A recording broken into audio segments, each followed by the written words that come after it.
At my daughter's wedding, her fiancé smashed my face into the cake and laughed into the microphone. He told the entire ballroom of elites to watch the beggar eat his dessert. He thought he was humiliating a retired trash collector. He had no idea the doors were about to swing open and a powerful guest would march in to reveal I was a billionaire who owned the very building they were standing in.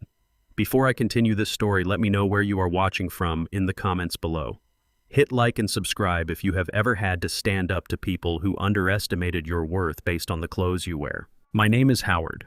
I am 69 years old, and I spent 40 years building an empire from a single rusty garbage truck.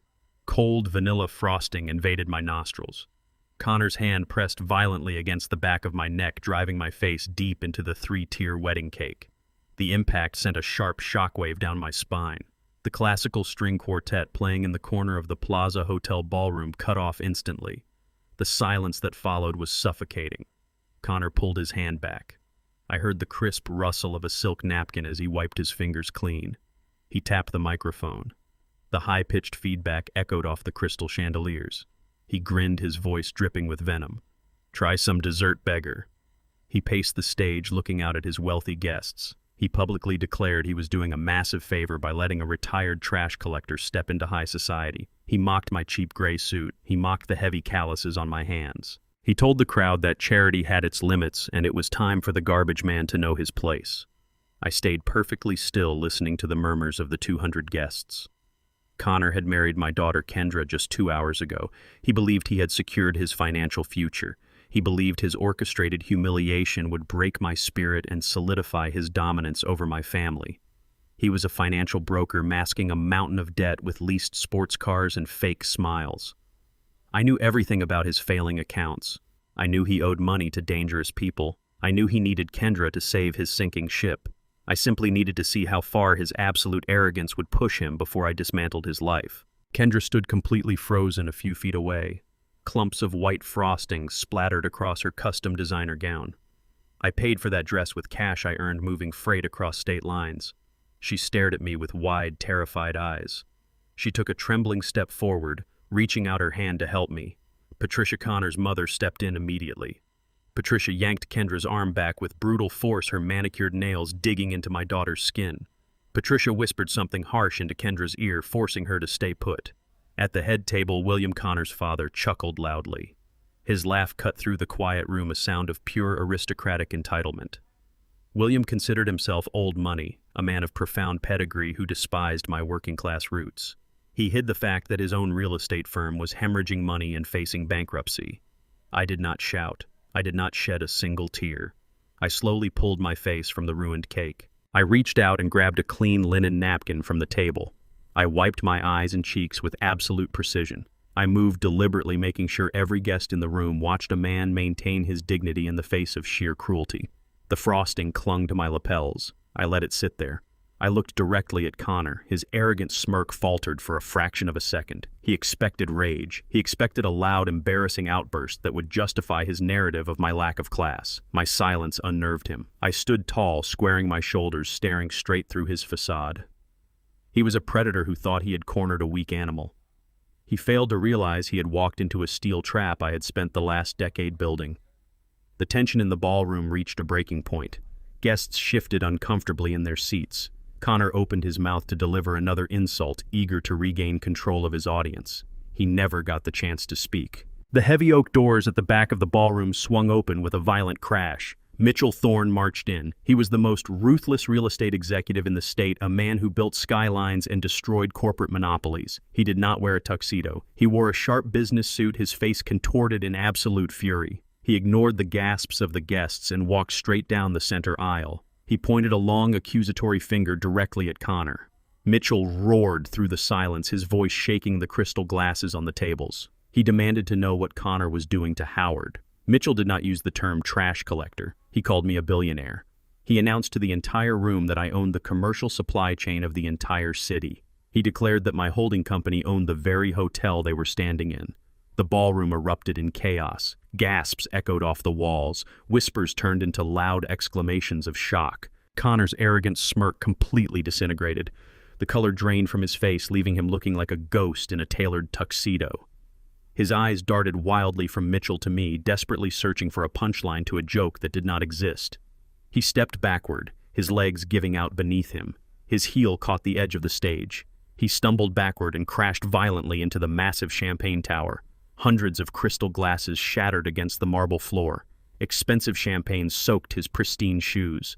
William stopped laughing immediately. Patricia released Kendra's arm, her jaw dropping in sheer horror. I stood amidst the wreckage of the wedding cake, holding the napkin in my stained hands. My secret was finally out. The beggar they wanted to humiliate was the man who held their entire financial existence in the palm of his hand. The war had officially begun. Connor's face lost all its arrogant color. He stammered, his eyes darting frantically across the silent ballroom. He forced a hollow laugh and raised his hands toward Mitchell Thorne. He told Mitchell it was just a traditional family prank, a silly wedding game meant to welcome the father of the bride. The elite guests did not laugh. Mitchell stood near the shattered champagne tower with a gaze made of pure ice. I dropped my frosting-stained napkin onto the floor. I walked toward the stage with measured, deliberate steps. Every eye in the Plaza Hotel ballroom tracked my movements. My cheap gray suit, the one they had mocked just moments ago, now commanded absolute silence. I stepped onto the platform and reached out. Connor tried to pull away, but I gripped his wrist with the strength I had built over 40 years of manual labor. I squeezed hard enough to make him wince. I took the microphone directly from his trembling hand. He shrank back, suddenly realizing he was not dealing with a fragile old man. I reached into my breast pocket and pulled out a thick, folded piece of paper. It was not a wedding speech. It was a financial death warrant. I slammed the document onto the pristine white tablecloth. The sharp crack echoed through the speakers. William and Patricia stopped their nervous whispering at the head table. The entire illusion of the Cole family's superiority was about to burn to the ground. Connor stared at the paper as if it were a loaded weapon. He knew exactly what it was. I did not need to yell. True power never requires a raised voice. I looked at the crowd, letting the silence stretch, then locked my eyes solely on the man who had just pushed my face into a cake. I prepared to tear down the facade he had meticulously constructed around my daughter. He had invited his wealthy friends to mock a trash collector. Now they were going to watch a billionaire dismantle a parasite. I adjusted the microphone stand. I let the piercing feedback ring out one last time to ensure absolute attention. Connor swallowed hard, taking another step back. He was trapped on a stage he had built for his own vanity. I spoke into the microphone with a lethal, suffocating calm. I told Connor I spent 15 years waking up at 4 a.m. to haul freight. I carried heavy cargo boxes across freezing loading docks until my hands bled and my joints ached. I built my logistics empire route by route, truck by truck, just so I could buy Kendra her first apartment in cash. I did it so my daughter would never have to rely on a man for her survival. I pointed at his tailored tuxedo and his expensive imported watch. I exposed his reality to every investor, socialite, and family member in the room. I announced that the man standing before them was not a successful financial broker. He was a complete fraud living on borrowed time. I told the crowd that Connor leased his sports cars, rented his luxury penthouse, and financed his extravagant lifestyle entirely on unpayable debt. I read the numbers directly from the document. Connor was drowning in $400,000 of high-interest credit card debt. He had no assets, no portfolio, and no real clients. I let the silence hang for a second before delivering the final blow. I revealed that 3 different major banks had filed aggressive civil lawsuits against him yesterday morning. His accounts were already flagged for seizure. He married my daughter today solely to gain access to the wealth he thought he could manipulate out of an ignorant, aging father. The gasps from the audience struck Connor like physical blows. Patricia let out a horrified shriek, covering her mouth with her manicured hands. William turned a sickly shade of gray, his aristocratic shield shattering into a million pieces. They were broke and they were desperate.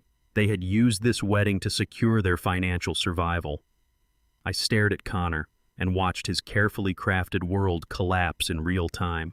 The mighty broker was nothing more than a thief caught in the act. He had gambled his entire future on my supposed weakness. I made sure every single guest heard the exact figures of his impending ruin. The illusion of his success evaporated into thin air. Kendra stepped forward and snatched the document from the table.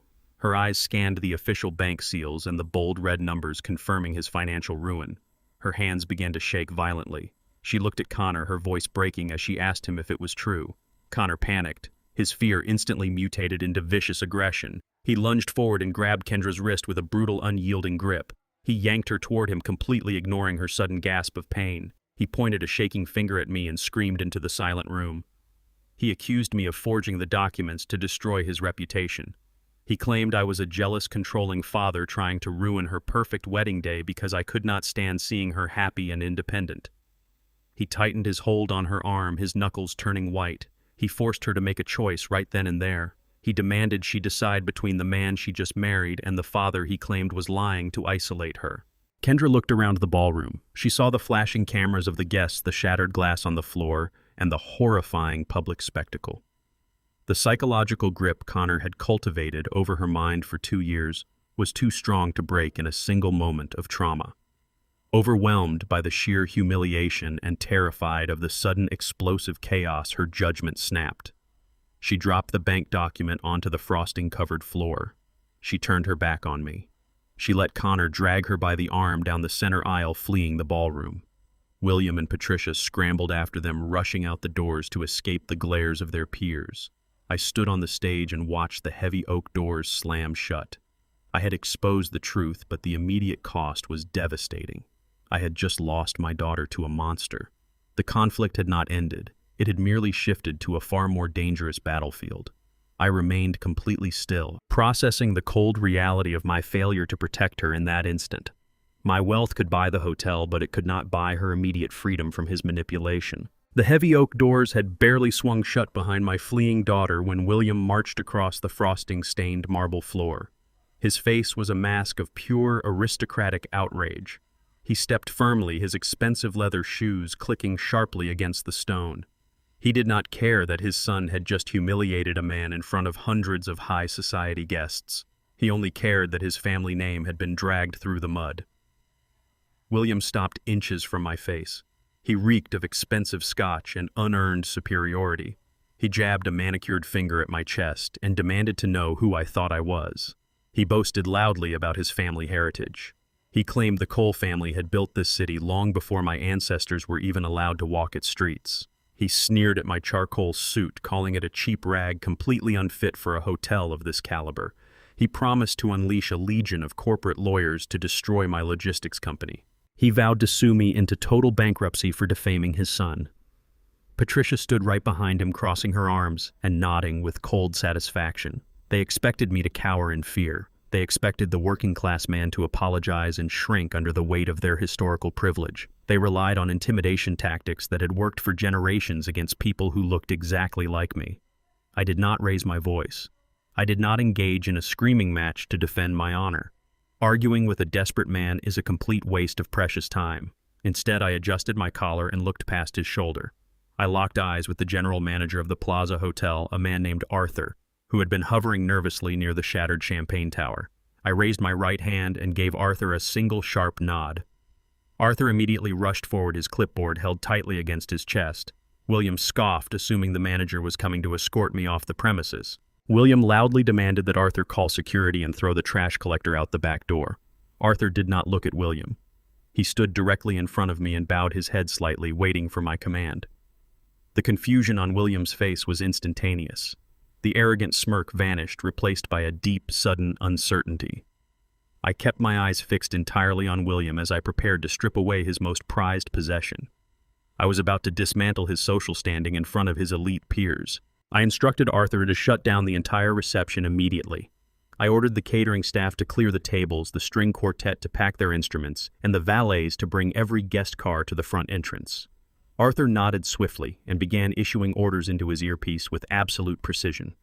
William's face flushed a violent shade of crimson. He demanded to know how a mere guest could cancel a wedding reception that his family had supposedly financed. I took a step closer to William, invading his personal space to assert dominance. I informed him that his family had not financed a single dime of this event. Connor's credit cards had been completely declined 3 months ago. I had quietly stepped in and paid the vendor invoices in cash to spare Kendra the humiliation of a canceled wedding. Furthermore, I revealed the ultimate truth about the venue. I told William that my private holding company had purchased the Plaza Hotel 2 years ago during a highly confidential corporate restructuring phase. I owned the marble floor he was standing on. I owned the crystal chandeliers hanging above his head. I owned the very doors his son had just walked through. William staggered backward as the crushing reality of his financial situation crashed down upon him. The guests around us began to murmur loudly, quickly gathering their coats and abandoning the Cole family to their ruin. Patricia let out a sharp gasp, her eyes darting frantically around the room as hotel security guards began marching into the ballroom. I checked the cheap watch on my wrist. I looked William dead in the eye and delivered my final ultimatum. I gave him and his entire family exactly 5 minutes to vacate my property.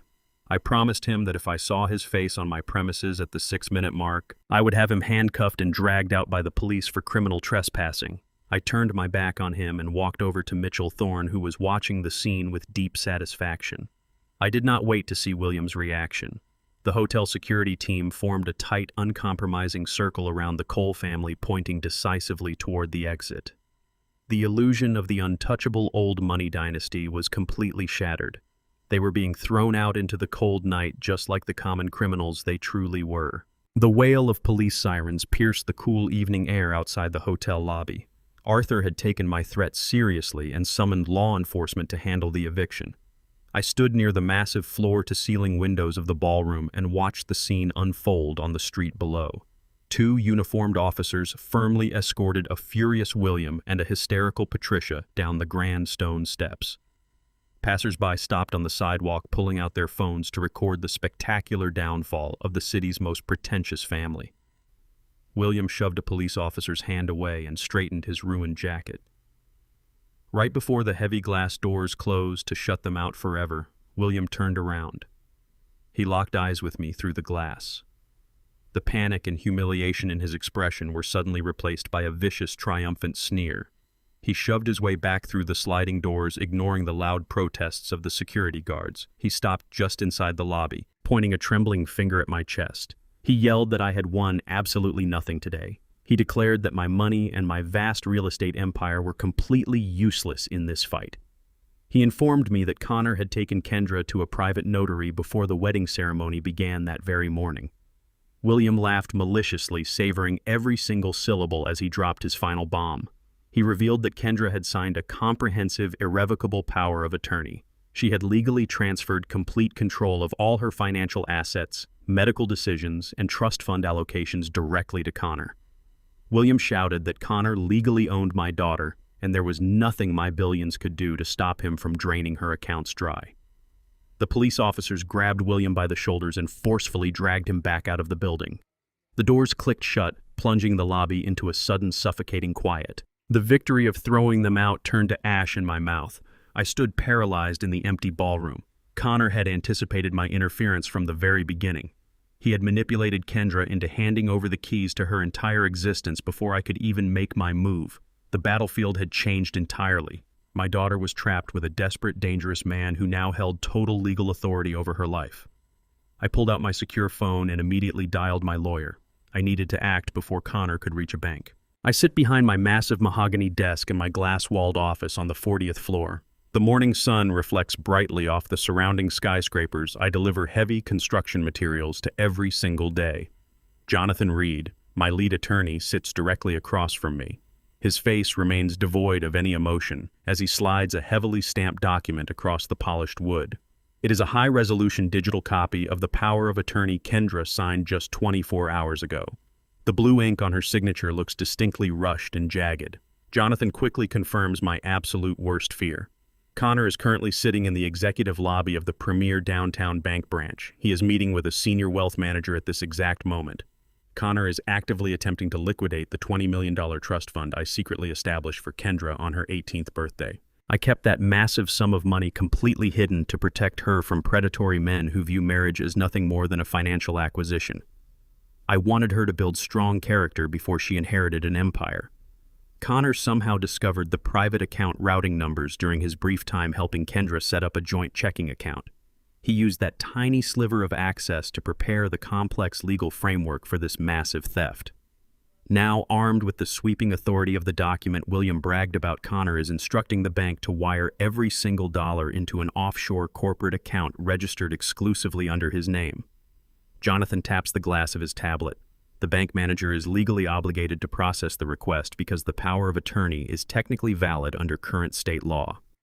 Connor is grinning in the bank manager's office, convinced he has completely outsmarted a man who spent 40 grueling years navigating vicious corporate warfare. He thinks he has secured his permanent escape route. He believes he can effortlessly steal my life's work and use my own daughter as the legal shield to legitimize the robbery. He fundamentally underestimates the deep paranoia of a man who fought his way out of the slums. I never leave $20 million unguarded. I stare intensely at the signature on the document. The panic in Kendra's handwriting is glaringly obvious to me. Connor genuinely believes he holds a golden ticket. He does not know I personally designed the lock on that vault. I look up from the forged signature and directly meet Jonathan's sharp gaze. I do not hesitate or ask for alternative legal options. I command Jonathan to immediately execute the fail-safe protocol. I instruct him to trigger the strict duress clause embedded deep within the original trust fund bylaws. When I established that account, I anticipated the distinct possibility of financial extortion. The clause explicitly dictates that any mass transfer of assets requested within 48 hours of a major life event, such as a marriage or a medical emergency, requires my direct biometric authorization. Furthermore, if I strongly suspect the beneficiary is acting under physical or psychological threat, I possess the unilateral power to lock the fund entirely. Jonathan presses his thumb firmly against his encrypted tablet to bypass the standard banking delays. He sends the emergency injunction directly to the bank's executive board. We watch the live financial monitor mounted on my office wall. The pending wire transfer to Connor's offshore shell company flashes in bright yellow text. Connor is mere seconds away from stealing $20 million. The yellow text abruptly turns to a glaring crimson red. The large screen displays a total administrative freeze. The massive transaction is instantly and permanently denied.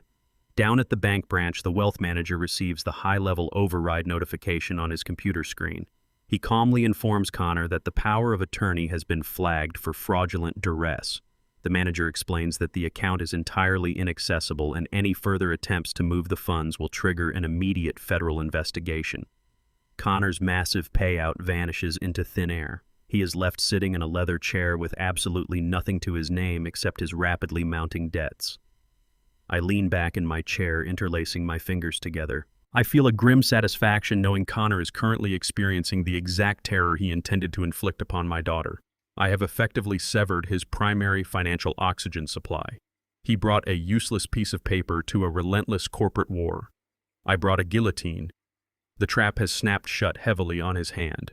He is financially paralyzed, entirely exposed to the dangerous creditors he desperately tried to escape.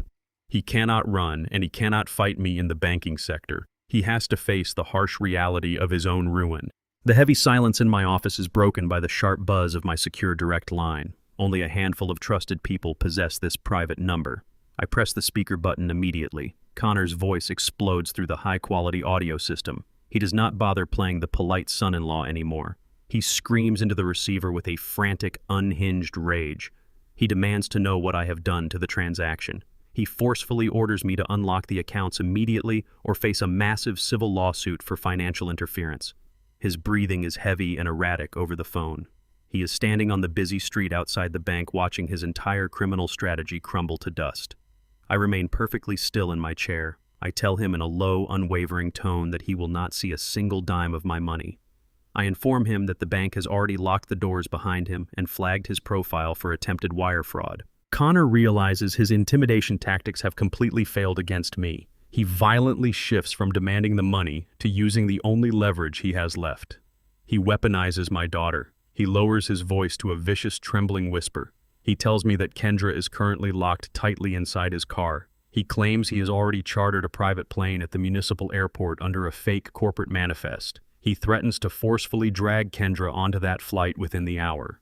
He promises to take her to a corrupt country without an extradition treaty. He swears on his own life that if I do not release the $20 million by noon, I will never see my daughter again. He guarantees she will disappear completely, swallowed by a foreign system where my massive wealth holds no jurisdiction whatsoever. My blood runs ice cold at the sheer malice in his words, but I refuse to negotiate with a hostage taker. I tell him clearly he will not make it past the airport security gates. Connor lets out a dark, mocking laugh that chills the room. He promises me I'm about to lose my only child forever. The line goes dead with a sharp click. The dial tone rings out endlessly in my spacious office. The financial battle has ended. The terrifying fight for my daughter's physical survival has officially begun. I stand up and grab my coat. I leave my office immediately and ride the private elevator down to the underground garage. My personal security detail, Marcus and David, are already waiting by the armored SUV. I give them the address to Kendra's downtown apartment. The drive takes exactly 14 minutes. I use the time to monitor the flight radar applications on my tablet. Connor's fake corporate jet is still grounded at the municipal airport. We arrive at the luxury high-rise. I bypass the concierge desk and lead my guards directly to the private elevator bank. The digital display ticks upward to the penthouse level. The steel doors slide open to reveal a scene of total destruction. The heavy mahogany front door to Kendra's apartment has been violently kicked open. The deadbolt hangs loosely from the splintered doorframe. Wood fragments cover the expensive woven hall runner. I step over the wreckage and enter the foyer. The apartment is completely ransacked. Custom artwork is thrown to the floor. Silk cushions are slashed. Drawers are pulled entirely out of their tracks and dumped across the Persian rugs. I hear frantic movement coming from the master bedroom at the end of the hall. I signal Marcus and David to fan out. We move silently down the corridor. I step into the doorway of the master suite. Kendra is nowhere to be seen. Instead, Patricia and Connor are frantically tearing through my daughter's personal belongings. Patricia is ripping clothing out of the walk-in closet, hurling expensive dresses over her shoulder. Connor is violently emptying jewelry boxes onto the mattress. His hands are shaking. Sweat pours down his forehead and stains his wrinkled tuxedo shirt. He curses loudly, demanding his mother search faster. They are desperately hunting for Kendra's passport. They need her international identification to force her onto that chartered plane and bypass airport security protocols. They are treating my daughter's home like a common crime scene. I stand in the doorway, my guards flanking me on both sides. I watch the two aristocratic socialites behave like desperate scavengers. The illusion of their high society refinement is completely gone. They are cornered animals fighting for survival. I cross my arms and clear my throat loudly. Connor spins around, dropping a velvet box. Patricia gasps and clutches a torn silk blouse to her chest. Their frantic search stops instantly. Patricia recovers from her initial shock and immediately contorts her face into a mask of pure disgust. She drops the silk blouse onto the floor and steps over it. She refuses to show fear in front of a man she considers her absolute inferior. She looks at my security guards and spits violently onto the polished hardwood floor. The saliva lands inches from my shoes. She raises her chin and calls me a low-class thug. She screams that my money means nothing because my bloodline is entirely devoid of culture and history. She claims her son is doing my daughter a massive favor by elevating her name and bringing her into a respectable family. She insists that Kendra belongs to Connor, now completely bound by the power of attorney. She demands I leave the premises before she calls the authorities to report a home invasion. I do not flinch at her racist venom. I do not raise my voice to match her hysterical screeching. I step forward, my shoes pressing firmly against the pristine Brazilian hardwood planks. I look Patricia directly in the eye and deliver a harsh dose of reality. I inform her that she cannot call the police to report a home invasion because I am the landlord. I tell her that I purchased this entire high-rise building in cash exactly 10 years ago. I bought it directly from a bankrupt developer to ensure Kendra would always have a secure roof over her head. I explain that the security cameras in the hallway, the elevators, and the lobby are all currently feeding live footage of her trespassing and vandalism straight to my corporate servers. I remind her that her husband, William, is currently facing bankruptcy and potential federal charges. I tell her that she is standing in a cage I built, destroying property I own while searching for a passport she will never use. I watch the arrogance drain out of her eyes. The realization hits her like a physical blow. She is not a wealthy matriarch asserting dominance over a peasant. She is a desperate trespasser committing a felony on my private property. She backs away from me, her hands trembling as she hits the edge of the dresser. She looks at Connor for help. Connor realizes the depth of the trap. He knows he has completely lost the battle of authority. Connor's eyes dart wildly around the bedroom. The walls are closing in on him. He sees Marcus and David blocking the only exit to the hallway. He reaches into his jacket pocket and pulls out a 6-inch hunting knife. The serrated steel blade catches the bedroom light. Patricia screams and covers her mouth. Connor holds the weapon up, pointing the tip directly at me. He does not threaten to stab me. He knows my guards will shoot him before he takes 2 steps. Instead, he reaches into his other pocket and pulls out a black smartphone. He unlocks the screen with a trembling thumb and turns the display toward me. I see a highly manipulated, digitally altered image of Kendra. The photograph places her in a deeply compromising, fabricated scenario designed to completely destroy her personal and professional reputation. Connor's voice shakes with manic adrenaline. He tells me the images are loaded on an encrypted server set to auto-publish to every major gossip outlet and news syndicate in the country. He swears that if I or my guards take one single step forward, he will ruin her life permanently. He promises to make her an outcast, a public scandal, a permanent pariah in the society she tried so hard to enter. He demands safe passage. He slowly backs away toward the bedroom window. His hand reaches blindly behind him and rips open the nightstand drawer. His fingers grasp a small blue booklet. It is Kendra's passport. He shoves it into his jacket pocket alongside the phone. He uses the heavy handle of the hunting knife to shatter the bedroom window. Glass rains down onto the balcony. Connor kicks the screen out and steps onto the fire escape. Marcus draws his weapon and prepares to pursue him.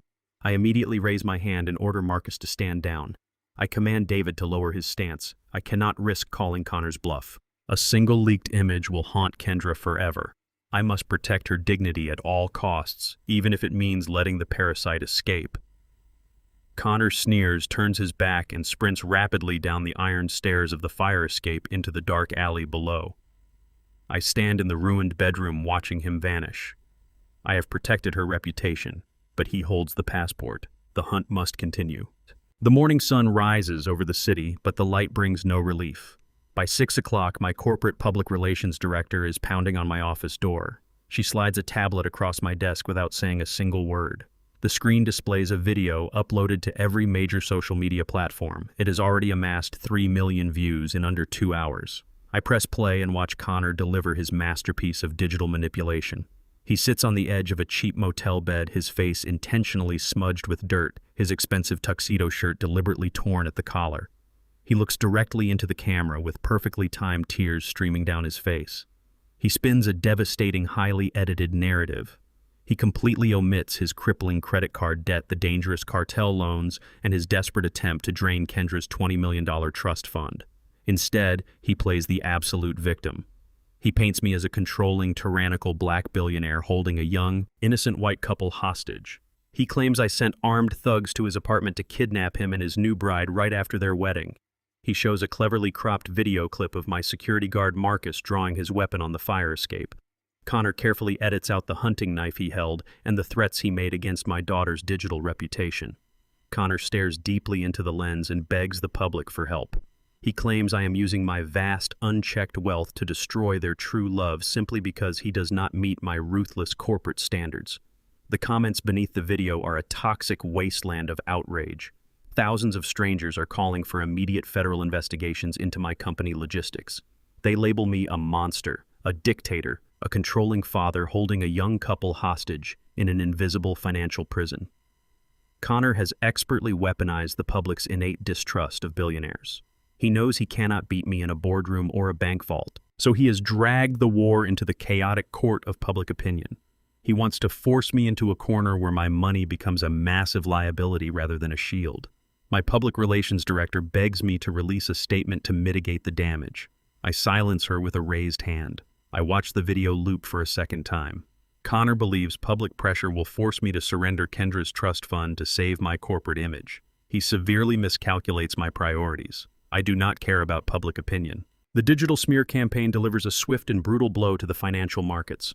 By the time the stock exchange opens at 9:30, shares in my logistics company instantly plummet by 8%. Wall Street absolutely hates scandal, and Connor's fabricated video provides exactly the kind of toxic narrative that sends institutional investors running for the exit. My private office phone rings incessantly. Jonathan Reed marches into the room, followed closely by 3 senior members of my executive board. The board members are visibly sweating, their faces flushed with panic. They demand I issue an immediate groveling public apology to Connor. They insist I pay him a massive quiet settlement to delete the video and stabilize our collapsing stock price. They argue that my personal family drama is jeopardizing the livelihoods of 10,000 employees and destroying our quarterly projections. I remain seated behind my heavy mahogany desk, observing their absolute panic. I have spent 40 years building this logistics empire through severe economic recessions, hostile takeovers, and vicious corporate sabotage. I absolutely refuse to bow to a desperate extortionist. I stand up and look the board members dead in the eye. I tell them I will not apologize for protecting my daughter from a violent criminal. I order them to leave my office and let the stock drop to the floor. They stare at me in sheer disbelief, accusing me of recklessly destroying my own legacy. As soon as the heavy glass doors close behind them, I turn to Jonathan. I instruct him to initiate a massive blind transaction through my offshore holding accounts. The market panic has driven the share price down to an artificial historic low. I order Jonathan to quietly purchase 15% of the company's floating shares while the institutional investors are busy dumping them in fear. We execute the high-speed trades using a complex network of anonymous shell corporations to completely avoid triggering regulatory alarms. Within 2 grueling hours, the massive transaction is complete. The panic Connor orchestrated to destroy me has just allowed me to consolidate absolute, undeniable power over my entire company. I now own a controlling supermajority that makes me completely untouchable by the board of directors. Connor threw a rock at a fortress, hoping the walls would crumble. Instead, he simply handed me the very bricks I needed to fortify my defenses permanently. The market will eventually correct itself when the truth comes out. By then, my corporate authority will be absolute. The chaotic trading day settles into a tense, suffocating afternoon. I sit in the absolute quiet of my office reviewing the finalized stock certificates that guarantee my permanent control over the logistics empire. Suddenly, the secure burner phone resting in my inner jacket pocket begins to vibrate violently. Only 2 people in the entire world have this specific encrypted number. One is Jonathan, the other is Kendra. I snatch the phone from my pocket and press the answer button instantly. I do not say a single word, waiting in dead silence to hear who is on the other end of the line. I hear shallow, ragged breathing. Then a tiny, terrified voice whispers my name. It is Kendra. My chest tightens, a fierce surge of paternal instinct completely overriding my cold corporate logic. She sounds completely exhausted, broken, and pushed to the absolute limit of her endurance. I demand to know her exact location. I tell her I have a heavily armed private extraction team ready to move the exact moment she gives me an address or a landmark. She ignores my questions and begs me to stop fighting Connor.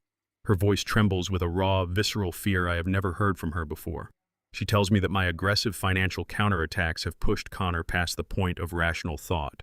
She confesses that his behavior has become entirely unpredictable and highly violent since he realized the trust fund was permanently locked. He is no longer the charming, sophisticated man she married yesterday morning. He is a cornered, desperate animal lashing out at his only remaining hostage. She pleads with me to just give him the $20 million so he will finally let her go. I hear a heavy wooden door slam violently in the background of the call. Kendra gasps sharply, her breath catching in her throat. Heavy, aggressive footsteps echo loudly through the receiver. Connor's muffled voice shouts her name with terrifying, uncontrolled aggression. I order Kendra to run, to hide, to scream for help from anyone nearby. Before she can utter another word, I hear the harsh, chaotic sound of a severe physical struggle. The phone is violently snatched away from her ear. I hear Connor's heavy, ragged breathing crackle directly against the microphone. He does not say a single word to me. He simply lets out a low, menacing breath to let me know he is in total control. The line goes dead with a sharp, echoing click. The flat dial tone rings out like a death knell in my silent office. My daughter is trapped with a violent criminal who has absolutely nothing left to lose. My vast wealth is completely useless to her right now. I must hunt him down myself. I drop the burner phone onto my mahogany desk. I do not call the local police. The authorities operate on restrictive warrants and slow jurisdictions. I operate on absolute power and limitless capital. I immediately summon the head of my corporate espionage division, a shadow unit typically reserved for dismantling rival shipping monopolies and securing international trade secrets. I give them a singular, uncompromising directive. I want every single digital footprint Connor has ever left on this earth. I demand total access to his deleted emails, encrypted hard drives, offshore wire attempts, and anonymous burner accounts. I authorize unlimited operational budgets to purchase whatever black market data is required to crack his firewall. My team goes to work with terrifying, silent efficiency. The glass walls of my office reflect the harsh glow of dozens of monitors as elite data analysts systematically tear through Connor's entire digital existence. I stand by the floor-to-ceiling window, looking out over the city lights, counting every agonizing minute my daughter remains in the hands of a violent coward. At precisely midnight, the heavy oak doors of my office slide open. My lawyer, Jonathan Reed, walks in, flanked by the lead intelligence director. They do not bring standard police reports. They bring a thick, heavily encrypted digital dossier. Jonathan places a black tablet squarely on my desk. The expression on his face is exceptionally grim. He informs me that the narrative we confidently constructed during the wedding was completely wrong. Connor is not just a pathetic failed financial broker drowning in credit card debt and leased sports cars. The bank lawsuits are merely a fabricated smokescreen designed to mask a much darker, lethal reality. Connor has been moving money through untraceable crypto exchanges and dummy logistics corporations. He built a massive labyrinth of fake invoices to hide where his capital was actually going. The analysts cracked the military-grade encryption on his offshore accounts. The red numbers on the screen tell a chilling story. Connor is bleeding cash at an exponential rate, paying exorbitant weekly interest to a highly organized shadow entity. The debt does not belong to a bank. Jonathan swipes his finger across the tablet, pulling up a complex network of international wire transfers. He lays out the terrifying truth with surgical precision. 2 years ago, Connor attempted to finance a massive illegal cargo shipment across the southern border. He borrowed a staggering amount of capital from a violent underground smuggling cartel to fund the black market operation. The Federal Border Patrol intercepted the shipment, seizing the contraband and wiping out the entire investment in a single night. The cartel demanded immediate repayment with crushing weekly penalties. Connor became a dead man walking. He desperately needed a permanent financial lifeline. Jonathan opens a recovered email thread from 18 months ago. Connor hired a disgraced private investigator to breach the financial records of high-net-worth families in the city. He was actively hunting for vulnerable, isolated targets. He found the $20 million trust fund I had secretly established for Kendra. I had buried that money behind layers of corporate shell companies to protect her, but my absolute secrecy had inadvertently placed a massive target on her back. Connor orchestrated their entire relationship from day one. He staged their first meeting at a charity gala. He manipulated her emotions and systematically isolated her from her genuine friends. He never loved my daughter. He viewed her strictly as a high-yield financial asset. He married her to trigger the legal clauses that would give him total access to the $20 million. He planned to use my daughter as a human shield, throwing her inheritance at a ruthless cartel to buy back his own pathetic life. The power of attorney he forced her to sign was his ultimate weapon.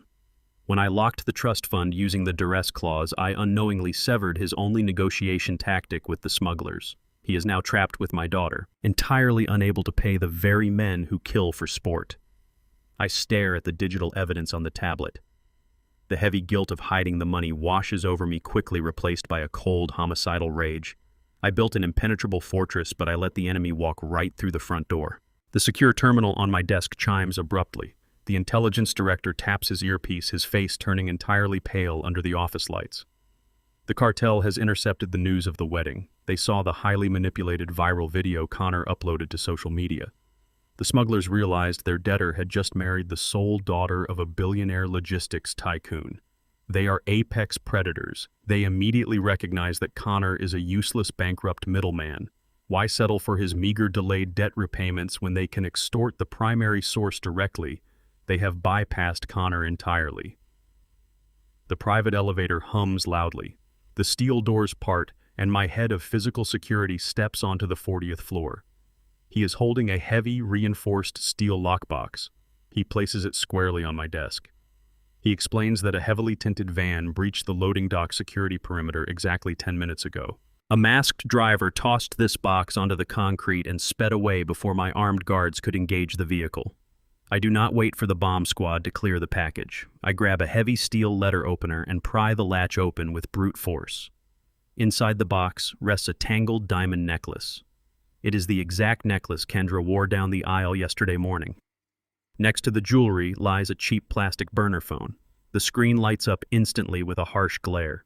A single anonymous text message appears on the display. The cartel does not want Connor. They have Kendra. The message dictates a strict, non-negotiable demand. They require a $50 million ransom transferred through a specific, untraceable cryptocurrency network. I have exactly 48 hours to complete the massive transaction. The final line of the text is ruthlessly clear. If I fail to deliver the funds, or if I involve federal authorities, they will execute my daughter without hesitation. The situation has escalated far beyond a domestic dispute or a corporate smear campaign. My daughter is now a hostage to an international criminal syndicate. I pick up the burner phone. I close the steel box. I have 48 hours to dismantle a cartel. I do not wait for the cartel's next text message. I boot up the encrypted tracking software on my secure terminal.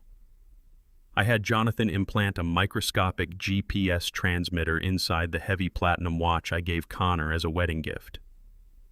The digital map blinks instantly. He is hiding in an industrial sector on the edge of the city. I call the burner phone and order Connor to meet me at Pier 44. I own that abandoned commercial dock. The thick fog rolling off the harbor masks the rust and decaying shipping containers. I stand completely alone under a flickering sodium streetlight. I hold a heavy aluminum briefcase in my right hand. The roar of a high-performance engine cuts through the freezing fog. A matte black SUV speeds down the concrete pier and slams its brakes inches from my shoes. Connor steps out of the passenger side. He is no longer wearing his ruined tuxedo. He wears a dark tactical jacket attempting to project a sense of lethal authority. Two massive, heavily armed thugs step out of the back doors and flank him immediately. Connor walks toward me with a smug, arrogant strut. He believes he has successfully manipulated the entire situation to his absolute advantage. He stops a few feet away and crosses his arms. He tells me the cartel contacted him directly. He lies with perfect sociopathic ease. He claims the cartel refuses to deal with me because I am too high profile. He demands I transfer the $50 million ransom directly into his offshore account immediately. He promises to act as the brave intermediary. He claims he is the only man who can negotiate with the smugglers and save my daughter's life. He holds out his hand, expecting me to hand over the briefcase containing the wire transfer authorization codes. He genuinely believes his pathetic extortion scheme has cornered a billionaire. He expects me to beg for Kendra's safety. I stare at his outstretched hand. The cold ocean wind whips across the pier, carrying the stench of salt water and diesel fuel. I do not hand him the briefcase. I place it flat on the hood of his rented SUV and unlock the dual heavy steel clasps. The heavy latches pop open with a sharp metallic crack. Connor leans forward, his eyes wide with desperate greed. He expects to see bearer bonds or encrypted hardware wallets holding $50 million. I flip the lid open. The briefcase does not contain a single cent. It contains a single illuminated digital tablet displaying an international banking ledger. I tap the screen and pull up a heavily notarized document of assignment. Connor's smug expression falters. He stares at the complex legal text, unable to process what he is looking at. I look him dead in the eye and explain the reality of corporate warfare. I inform him that the cartel is a business. Businesses operate on risk mitigation and cash flow. When the cartel discovered they had kidnapped a billionaire's daughter, they immediately recognized the massive federal heat that would follow. I bypassed his pathetic attempt at extortion entirely. I contacted the cartel's financial operators through my own dark market intermediaries. I did not pay a ransom. Instead, I used my limitless offshore capital to purchase Connor's entire outstanding smuggling debt at a premium. The cartel accepted the massive wire transfer and formally relinquished all claims. I tap the glass screen of the tablet. I show Connor the final irrevocable transfer of debt bearing his digital signature from the original cartel loan. I tell him the smugglers are entirely out of the equation. They took my buyout and completely washed their hands of his failures. I am no longer just his father-in-law. I am his sole creditor. I legally own his entire existence. I own the clothes on his back, the cars he leases, and the air he breathes. He owes me the money, the exorbitant interest, and his absolute obedience. I step closer to him, ignoring the two armed thugs gripping their weapons. I command Connor to tell me exactly where my daughter is right now. I promise him that if he delivers Kendra to me unharmed, I will simply bankrupt him and let him walk away. If he refuses, I will use my newly acquired debt to legally seize his life and personally ensure he rots in a federal penitentiary for wire fraud, extortion, and human trafficking. The massive financial leverage crushes his false bravado completely. Connor stares at the glowing digital ledger. His breathing becomes shallow and highly erratic. The realization that he has entirely lost the financial game shatters his fragile mind. He takes a step backward and runs a hand through his hair. Then a low, guttural laugh escapes his throat. The laugh quickly escalates into a manic, unhinged roar that echoes across the abandoned commercial dock. He realizes his money is gone, his reputation is destroyed, and his freedom is permanently compromised. He stops laughing and looks at me with eyes completely devoid of sanity. He admits I outsmarted him in the banking sector. He acknowledges his total financial ruin, but he quickly reminds me that he still controls the physical board. He reveals that he fully anticipated my corporate interference. He never let the cartel keep Kendra. He used the chaos of the ransom demand to physically extract her from their safe house before my buyout cleared the international accounts. He informs me that he personally moved Kendra to a remote mountain cabin. He brags that the property is completely off the grid, registered under a highly encrypted fake corporation that even my best analysts cannot trace. He pulls the burner phone from his tactical jacket. The screen displays the active GPS tracking interface directly linking him to Kendra's exact location. He looks at me with a dead, hollow stare. He winds his arm back and throws the phone high into the air. The plastic device arcs through the heavy fog and splashes violently into the freezing dark water of the harbor. It sinks instantly, taking the only digital link to my daughter straight to the bottom of the ocean. Connor steps backward toward the open door of the SUV. He gives me a final lethal ultimatum. He states I have exactly 24 hours to locate that remote mountain cabin and find Kendra. He promises that if I do not find her by sunrise tomorrow, his 2 armed thugs have standing orders to silence her permanently. He slides into the passenger seat and slams the heavy armored door shut. The driver slams the accelerator to the floor. The SUV's tires screech violently against the wet concrete pier. The vehicle tears into the thick fog, leaving me completely alone in the freezing night. The clock is ticking. The freezing fog rolls across the empty concrete pier as the taillights of Connor's rented SUV disappear into the darkness. I stand entirely alone, the deafening silence of the harbor pressing heavily against my shoulders. I have exactly 24 hours to locate an untraceable mountain cabin and save my daughter from being executed by hired cartel thugs. Standard law enforcement protocols are utterly useless to me now. If I alert the local police, their bureaucratic delays warrant requisitions, and jurisdictional disputes will consume precious time I simply do not have. Connor would inevitably catch wind of a formal investigation, triggering his men to eliminate Kendra before a single patrol car even leaves the precinct. I cannot play by the rules of civil society. I must orchestrate a distraction so massive and devastating that it shatters Connor's entire support network. I pull my encrypted burner phone from my coat pocket and dial Mitchell Thorne. Mitchell is my most ruthless corporate fixer, a man who specializes in burying rival dynasties and unearthing catastrophic secrets. He answers on the first ring. I do not waste time with pleasantries. I instruct him to immediately execute the financial guillotine we have held in reserve since the day Kendra introduced us to Connor's aristocratic family. For months, I had my forensic accountants quietly probe the foundation of William Cole's supposedly historic real estate empire. We discovered a labyrinth of fraudulent shell companies, phantom assets, and falsified tax returns. The entire Cole family wealth is nothing but a grandiose House of Cards Ponzi scheme built on stolen investor capital. I command Mitchell to leak every single digitized ledger, forged bank statement, and fabricated property deed directly to the federal authorities.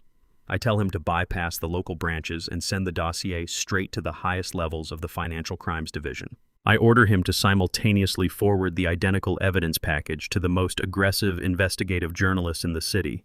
The trap is set. By morning, the Cole family will cease to exist as a functional entity. Their untouchable high society facade will be violently ripped away, exposing the rotten core beneath. Connor thinks he has isolated me by taking my daughter. He is about to learn what true, inescapable isolation feels like. I end the call and step back into my armored vehicle. The financial massacre has been initiated.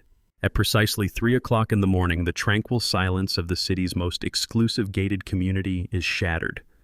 I watch the live feed from a secure drone circling high above the Cole family estate, streamed directly to the monitor in my moving vehicle. A convoy of unmarked black tactical vans and heavily armored federal vehicles breaches the wrought iron gates of their pristine mansion. Dozens of federal agents wearing heavy tactical gear pour onto the manicured lawns. The harsh red and blue strobe lights of the cruisers reflect violently off the towering marble columns of the facade. A reinforced battering ram splinters the massive mahogany front doors. The illusion of the Cole family's aristocratic superiority dies instantly in the chaotic crossfire of shouting agents and blinding flashlights. Local news vans, tipped off by Mitchell's perfectly timed leaks, break through the perimeter. High-definition camera crews swarm the driveway, broadcasting the spectacular downfall of a legacy live across international networks. The raid is swift, brutal, and utterly uncompromising. Federal agents drag William Cole out of his home in handcuffs. He is wearing a silk bathrobe, his face pale and contorted in sheer panic as he frantically tries to hide from the blinding camera flashes. Patricia follows moments later, her wrists tightly bound behind her back. She screams at the arresting officers, her pristine high society composure entirely dissolved into frantic, unhinged hysteria. She threatens to sue the entire federal government, completely oblivious to the fact that her reality has been permanently erased. Within the hour, federal prosecutors execute blanket seizure warrants. Every single bank account tied to the Cole name is frozen indefinitely. Their luxury vehicles are impounded on the driveway. Their offshore assets are locked down by international treaties. The Ponzi scheme collapses inward, completely obliterating their generational wealth and turning their revered name into a synonym for catastrophic fraud. They are left with absolutely nothing. No money, no power, no allies to call for help. Their high society friends immediately abandon them to protect their own reputations. Connor's primary base of operations, his safety net, and his familial funding have been completely incinerated. I watched the live broadcast of Patricia being shoved into the back of a federal transport vehicle. The physical extraction of my daughter requires leverage, and I have just acquired the ultimate bargaining chip. By dawn, I am walking through the sterile, fluorescent-lit corridors of the federal holding facility. The authorities allowed me brief, monitored access to the interrogation wing, courtesy of Mitchell's deep-rooted influence and a massive, anonymous donation to the police pension fund. I step into the stark concrete interview room. Patricia sits alone at a bolted metal table wearing a coarse orange jumpsuit. Her hands tremble violently. The arrogant, untouchable matriarch who stood in my daughter's apartment yesterday and called me a low-class thug is completely gone. She looks up at me, her eyes hollow, bloodshot, and completely consumed by a toxic mixture of shock and sheer hatred. I do not sit down. I stand over her, projecting absolute authority. I tell her plainly that I am the architect of her destruction. I inform her that I leaked the files, orchestrated the raid, and permanently erased her precious legacy. I state that her husband is currently facing decades in a federal penitentiary, and she will undoubtedly join him. I lean over the cold metal table and issue a singular demand. I want the exact location of the remote mountain cabin where her son is holding my daughter. Patricia glares at me with a venomous intensity.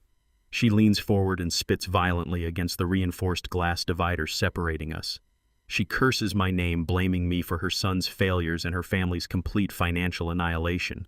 She refuses to surrender her pride even while sitting in a cage. But she is no longer protecting Connor out of maternal love. She realizes her son dragged her into a war she could not survive. Her loyalty to him is entirely broken. Out of pure, unfiltered spite, she looks me dead in the eye and gives me the heavily encrypted address. It is an abandoned logging outpost deep in the northern ranges, completely disconnected from major road networks. She does not provide the location out of mercy or a sudden sense of morality. She speaks the coordinates with a vicious, triumphant sneer. She explicitly states that Connor hired a team of highly trained, heavily armed mercenaries to guard that property.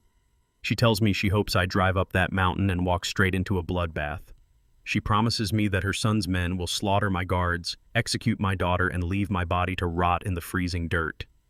I memorize the coordinates instantly.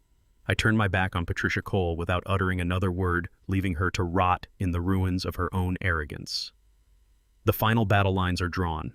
I walk out of the federal facility into the freezing morning air, ready to burn that mountain to the ground. The cold morning air bites at my face as I stride out of the federal holding facility. I bypass my waiting security detail and demand the keys to the armored tactical SUV from Marcus. This extraction requires absolute, unfiltered violence, and I refuse to let standard security protocols slow my momentum. I throw the heavy vehicle into gear and tear out of the parking lot, aiming the reinforced grille directly toward the northern ranges. The sky above the city bruises into a dark, violent purple.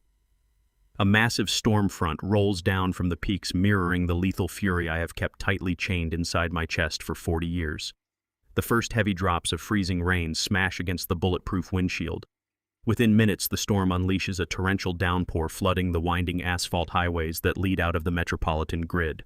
I push the massive engine to its absolute limit, the speedometer climbing well past the red line. The heavy tires hydroplane across slick patches of black ice and standing water, but I violently correct the steering wheel, forcing the 3-ton machine to hold the road. I am driving with a reckless suicidal intensity that defies every survival instinct I possess. For decades, I built an empire on calculated patience, burying my emotions beneath balance sheets and boardroom strategies to protect my daughter. Patricia Cole's venomous voice echoes in my ears, promising a bloodbath in the dirt. Her arrogant certainty acts as an accelerant to the burning furnace in my chest. I grip the leather steering wheel until my knuckles turn completely white.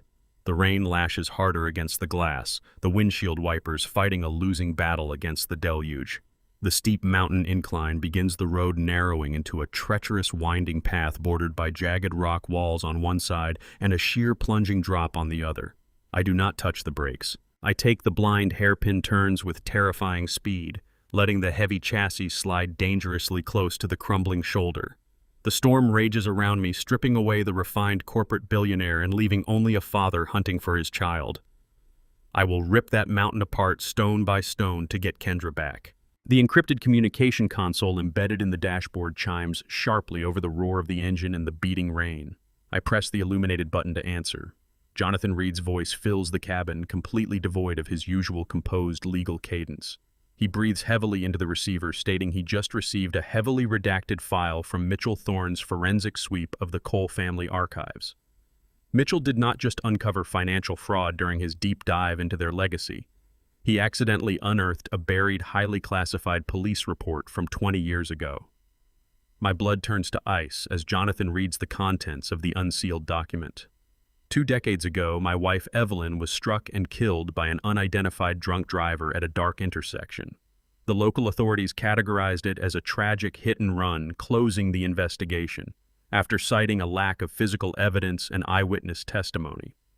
I spent years pouring my wealth into private investigations, hunting ghosts, and finding absolutely nothing. Jonathan reveals the horrifying truth the police actively buried. The drunk driver who blew through that red light and destroyed my family was Arthur Cole William Cole's younger, reckless brother. Arthur was driving a massive luxury sedan registered to a defunct coal shell corporation. The moment the fatal collision occurred, William deployed the full weight of his family's fraudulent fortune. He utilized the massive Ponzi scheme capital to systematically buy off the responding officers, silence the emergency dispatchers, and bribe the presiding county judge. They erased the car from the registry, scrubbed Arthur's name from the precinct logs, and paid a staggering sum to permanently blind the justice system. The Cole family looked at my wife's shattered body and decided her life was merely a minor public relations issue to be swept under the rug with stolen cash. They literally built their pristine aristocratic facade over Evelyn's unmarked grave. The revelation hits me with the force of a freight train. The suffocating grief I buried 20 years ago instantly vaporizes, replaced entirely by an executioner's absolute clarity. Connor Cole did not just target my daughter for a quick financial payout. He is the spawn of a bloodline that has systematically terrorized and dismantled my family for 2 generations. This mountain extraction is no longer just a hostage rescue mission. It has fundamentally evolved into a blood debt that can only be repaid with total, uncompromising destruction. I disconnect the call with Jonathan and throw the encrypted phone onto the passenger seat. The winding mountain road steepens dramatically, the heavy rain transforming the decaying asphalt into a frictionless river of mud. Suddenly, a blinding beam of high-beam headlights floods my rearview mirror.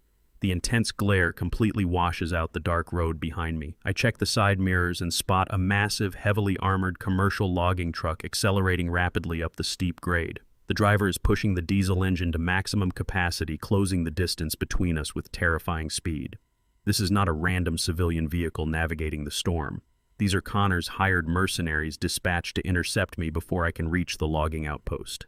The massive steel grille of the commercial truck violently slams into the rear bumper of my SUV. The catastrophic impact jolts my entire body forward against the seatbelt. The heavy SUV swerves wildly toward the sheer cliff edge, the rear tires losing traction on the slick mud. The mercenaries ram me a second time, grinding their reinforced bumper against my vehicle, actively attempting to push me over the 300-foot drop into the black ravine below.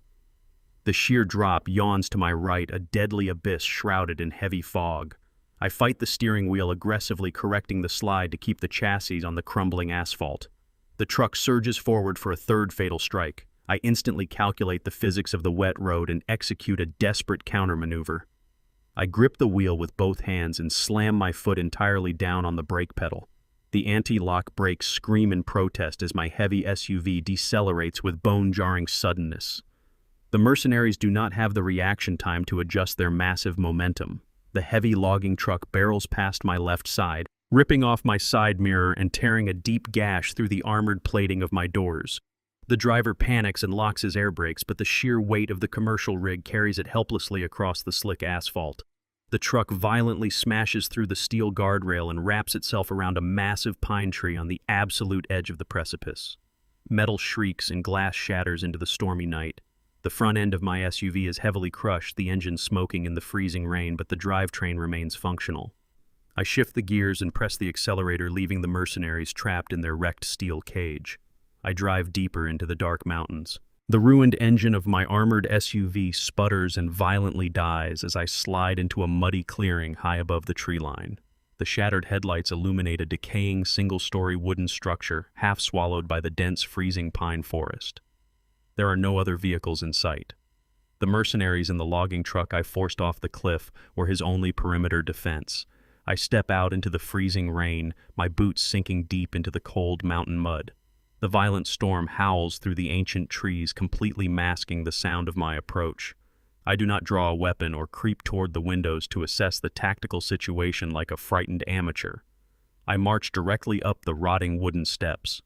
I raise my boot and kick the heavy oak door squarely next to the deadbolt with every ounce of momentum my body possesses. The rusted iron hinges splinter instantly. The door crashes inward, slamming violently against the interior wall and shattering a framed picture. I step into the dim, flickering light of a single kerosene lantern. The air inside smells of damp wood and pure fear. Connor is standing in the dead center of the room. He is breathing heavily, his eyes wide and bloodshot with absolute panic. He is standing directly behind my daughter. Kendra is bound tightly to a heavy wooden chair with thick, coarse rope.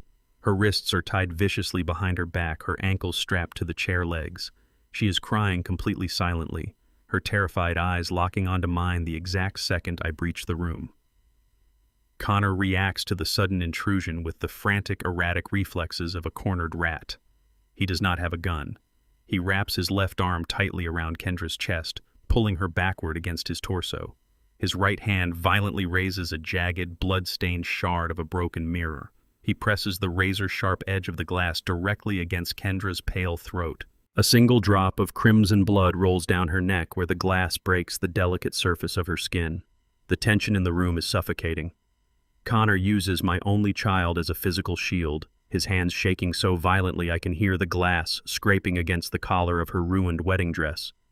He expects me to freeze, to beg for her life, to surrender my power. I stand perfectly still in the shattered doorway, the freezing rain blowing in behind me. I do not break eye contact with him. Connor screams at the top of his lungs. He shrieks that my corporate empire holds no jurisdiction on this isolated mountain. He yells that my billions of dollars mean absolutely nothing in the dirt, that all my financial power cannot stop the glass from tearing through my daughter's throat.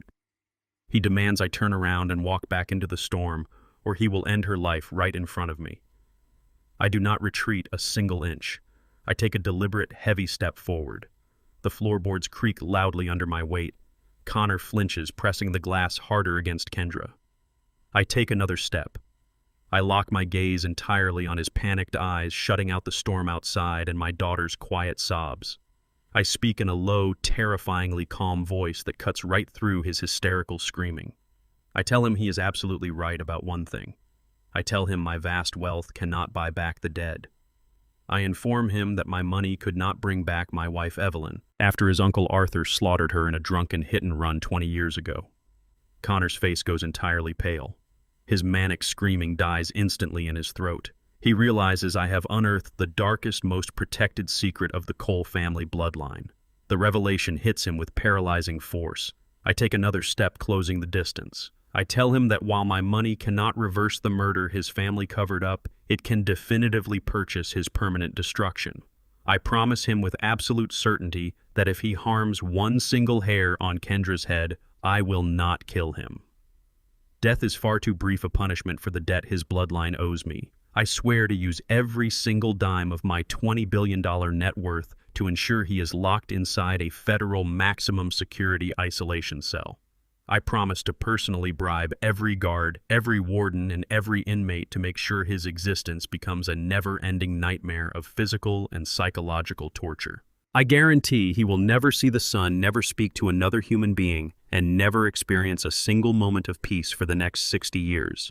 I stand just 3 feet away from him now. I tell him his fake aristocratic legacy is already ashes. His parents are currently sitting in federal holding cells, and his cartel creditors are actively hunting him. He is a ghost, and I am the Grim Reaper holding his leash. The sheer magnitude of his total isolation finally crashes down on him. Connor stares at me, the arrogant spark in his eyes entirely extinguished by the crushing weight of reality. For a fraction of a second, his grip on the glass shard loosens. His arm drops a single inch. Kendra does not waste the opportunity. My daughter inherited my relentless survival instincts. She throws her head forward and violently bites down hard on Connor's exposed forearm. Her teeth sink deep into his flesh. Connor lets out a shrill howl of agonizing pain. His hand spasms and the jagged piece of mirror slips from his fingers, shattering into dust on the wooden floorboards. I launch myself forward with explosive force. I tackle Connor around his waist, driving my shoulder directly into his ribs. The impact lifts him off his feet and sends us both crashing violently onto the hard floor. We roll through the splintered glass. Connor fights with the frantic, uncoordinated energy of a desperate coward facing total ruin. I raise my fist to cave his face in. He twists wildly and drives his heavy combat boot directly into my right knee. A sharp, blinding pain shoots up my leg. My grip falters for a split second. Connor scrambles out from under me, crawling frantically toward the wooden desk against the far wall. He reaches up and snatches a heavy encrypted external hard drive. It is the master storage device containing the overriding keys to Kendra's digital financial identity. He shoves the drive into his tactical jacket and scrambles toward the back door of the cabin. I force myself up, favoring my injured knee. I have a clear shot to tackle him again before he reaches the exit, but I hear Kendra gasping for air, the heavy chair rocking precariously as she struggles against the thick ropes. The old wood of the chair is beginning to splinter, threatening to crush her underneath. She is choking on the tight gag he forced into her mouth. I have a split second to make a choice. I abandon the pursuit. Connor kicks the back door open and disappears into the pitch-black, freezing woods. I immediately drop to my knees beside my daughter. I pull a pocket knife and slash through the thick ropes binding her wrists and ankles. I pull her into my arms, shielding her from the cold. She is physically safe, but Connor has stolen her entire digital existence. The war is moving back to the digital realm. I wrap my heavy coat around Kendra's trembling shoulders and guide her out of the freezing, splintered cabin. We leave the mountain behind, descending through the violent storm toward a heavily fortified corporate safe house on the outskirts of the city. I purchased this concrete fortress 5 years ago under a dummy corporation specifically for worst-case executive extractions. It sits entirely off the grid, surrounded by reinforced steel gates and monitored by a private tactical team working exclusively on my payroll. Marcus and David secure the perimeter the exact moment my damaged SUV pulls into the underground garage. I guide Kendra into the sterile, brightly lit living quarters. She is physically unharmed, but the psychological damage is glaringly obvious. She wraps her arms tightly around her knees, staring blankly at the dark television screen. She refuses to speak to me. She refuses to eat the food the security team prepares. The suffocating shame radiating from her is palpable. She feels completely foolish for falling into Connor's meticulously laid trap. She realizes her whirlwind romance, her beautiful wedding, and her profound declarations of love were nothing more than a calculated financial acquisition for a desperate sociopath. I want to comfort her, but I know empty platitudes will not erase the severe trauma of having a broken mirror pressed against her throat. I leave her in the care of a trusted medical professional and retreat to the secure communications room. I cannot afford to indulge in emotional processing. Connor is still out there, armed with a hard drive containing Kendra's entire digital financial identity. I must focus entirely on fortifying our legal and digital defenses. I summon Jonathan Reed to the safe house immediately. We spend the remaining hours of the night locking down every single banking node, freezing her social security numbers, and erecting massive digital firewalls around the logistics empire. We are preparing for a cyber assault. We expect Connor to drain secondary accounts or attempt to sell her identity on the dark web to appease his furious cartel creditors. We fundamentally misjudge his sheer audacity. Connor does not run into the shadows to hide. He steps directly into the blinding light of the public justice system. By noon the next day, the secure fax machine in the communications room begins to print a massive stack of legal documents. Jonathan snatches the papers, his eyes scanning the dense legal jargon with mounting disbelief. Connor has launched a devastating counteroffensive. He did not flee the state or go into hiding. Instead, armed with the digital keys he stole from the mountain cabin, he retained the services of the most predatory, high-priced litigation firm in the city. The documents represent a massive lawsuit filed directly in the county family court. Connor is actively weaponizing the legal system against me. He completely flips the narrative of the previous 48 hours. His lawsuit claims that I am a tyrannical, controlling father who orchestrated an illegal paramilitary raid to violently kidnap my own daughter. He accuses me of forcibly separating him from his lawful wife out of pure malice and class prejudice. He states that the incident at the mountain cabin was actually a desperate rescue attempt on his part, completely fabricating a story where my armed guards attacked him unprovoked. He uses the stolen hard drive to provide the court with deeply intimate, verified financial details of Kendra's life, falsely establishing a narrative of deep marital integration and shared assets to legitimize his standing. The audacity of his claim is matched only by the sheer magnitude of his financial demand. Connor is suing for exactly 50% of Kendra's $20 million trust fund. He cites archaic marital distress and alienation of affection laws, claiming my extreme interference has caused irreparable psychological damage to his marriage and his reputation. He wants $10 million transferred immediately to his accounts as a temporary settlement to cease hostilities. He is using the family court system as a legalized extortion ring. He knows that if this case goes to a public trial, the media circus will completely engulf my logistics company and drag Kendra's name through the mud. He believes that the threat of a prolonged, humiliating public spectacle will force me to write a massive check just to make him go away quietly.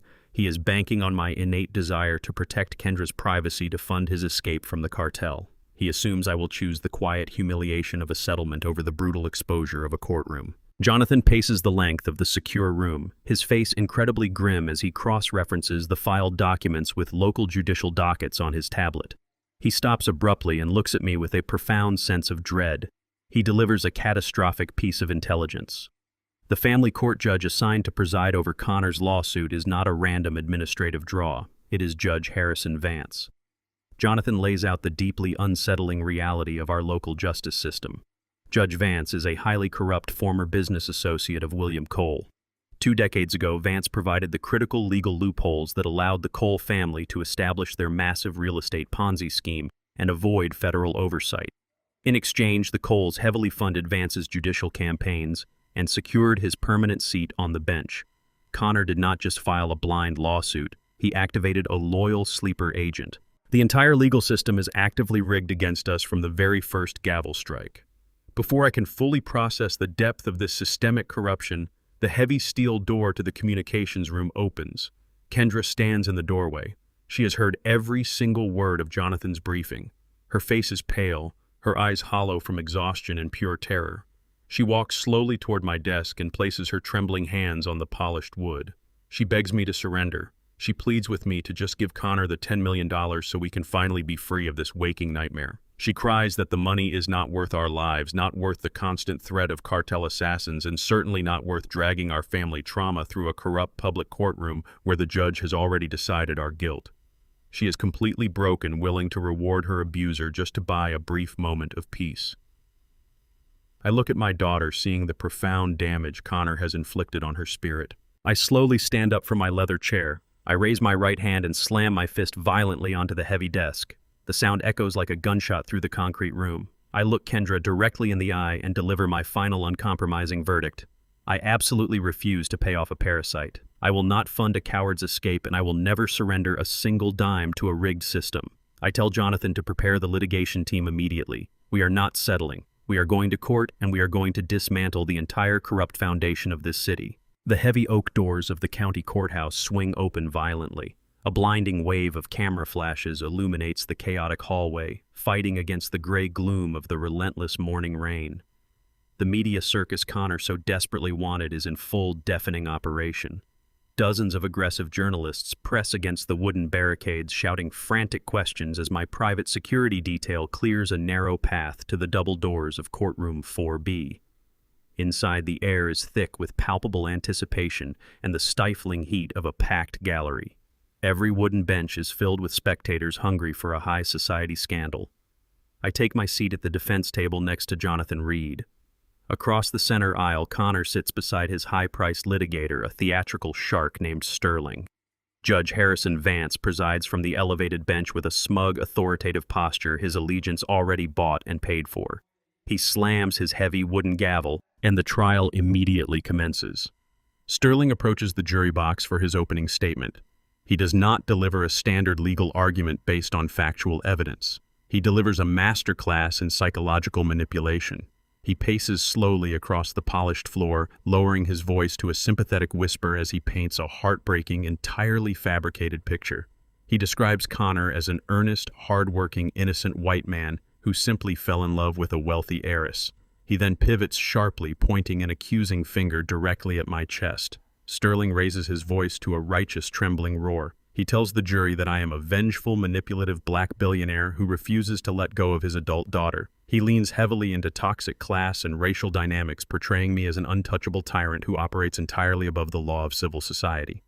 He claims I utilize my vast corporate resources to hire ruthless mercenaries, orchestrate a fake kidnapping at a remote mountain cabin, and violently frame his innocent client. Sterling weaves a narrative where my limitless wealth is a weapon of mass destruction utilized specifically to terrorize a young man and sever a sacred marital bond. He demands absolute justice against corporate tyranny. He demands exactly 50% of the trust fund to repair the catastrophic alienation of affection. The gallery murmurs in collective manufactured shock. I sit in absolute silence at the defense table, completely ignoring the hostile whispers echoing from the packed gallery behind me. I am a man who routinely negotiates international trade agreements in bespoke tailored armor, but today I have made a highly calculated sartorial choice. I am wearing the exact same cheap, poorly fitted gray suit from the wedding day. It is the very same suit that Connor and his mother openly mocked when they believed they held all the leverage. I sit with my shoulders slightly hunched, my hands resting quietly on the polished wood. I project the exact image they constructed for me from the beginning. I look like a tired, obsolete, overbearing old man desperately clinging to his child. It is tactical camouflage. Sterling calls his star witness to the stand. Connor takes the oath, places his hand on the Bible, and executes a flawless, Oscar-worthy performance. He chokes back fake sobs as he recounts the horrifying ordeal at the mountain cabin.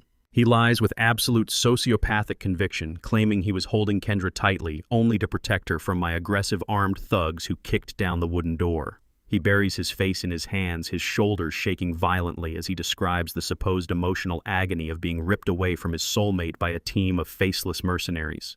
He turns his tear-streaked face toward the bench and begs the court to return his beloved wife. He pleads for the financial settlement only to secure a safe haven where they can rebuild their shattered lives away from my toxic interference. Judge Vance leans forward, his face a mask of overt, sickening sympathy. He softly instructs the bailiff to hand the distressed witness a box of tissues. The judge nods encouragingly, validating every single lie spoken into the courtroom microphone. The jury absorbs this entire theatrical display. I feel 12 pairs of eyes slowly shift from the weeping victim on the stand to me. Their gaze is heavy with clear, unfiltered disdain. They look at my cheap suit and my stoic silence, completely misinterpreting my composure as cold, callous guilt. They truly believe they are looking at a monster. Connor wipes his eyes and shoots a microscopic, victorious smirk in my direction. He believes he has already won the war. Judge Vance taps his gavel lightly, breaking the heavy emotional silence in the courtroom. He looks down at our defense table with a highly condescending glare and asks if we have any desire to cross-examine the witness. Jonathan Reed stands up slowly. He meticulously buttons his suit jacket and picks up a single blank legal pad. He walks to the center podium with the measured, predatory grace of a seasoned executioner. The entire courtroom holds its collective breath, fully anticipating a desperate emotional defense of my character or a heated interrogation regarding the chaotic events at the mountain cabin. Jonathan does neither. He does not ask Connor a single question about his profound feelings, his fabricated trauma, or his deep love for my daughter. He does not even mention the cabin, the cartel, or the alleged kidnapping. Instead, Jonathan turns his back to the witness stand and gestures sharply toward our defense table. Two of my lead corporate paralegals immediately stand up. They carry 4 massive, heavily reinforced archive boxes into the center of the courtroom. They slam the dense stack of heavily sealed financial records directly onto the wooden evidence podium. The heavy thud echoes like a thunderclap against the high marble walls. Jonathan turns back to face the witness stand, resting his hand flat on the towering stack of documents. Connor shifts in his wooden chair, wiping away a final fabricated tear. He looks at the massive boxes and a faint, arrogant smirk ghosts across his lips. He is completely convinced he knows exactly what our strategy entails. He assumes we have brought his pathetic credit card statements, his overdue rent notices, or the digital ledgers from his failed smuggling operation. He is already preparing his counter-narrative, ready to blame his staggering personal debt on the emotional distress caused by my overbearing presence. He genuinely believes he can spin any financial inadequacy into further proof of his profound victimhood. He sits back, crossing his arms, slightly radiating the absolute confidence of a man who thinks he controls the board. He has absolutely no idea what I actually brought into this courtroom today.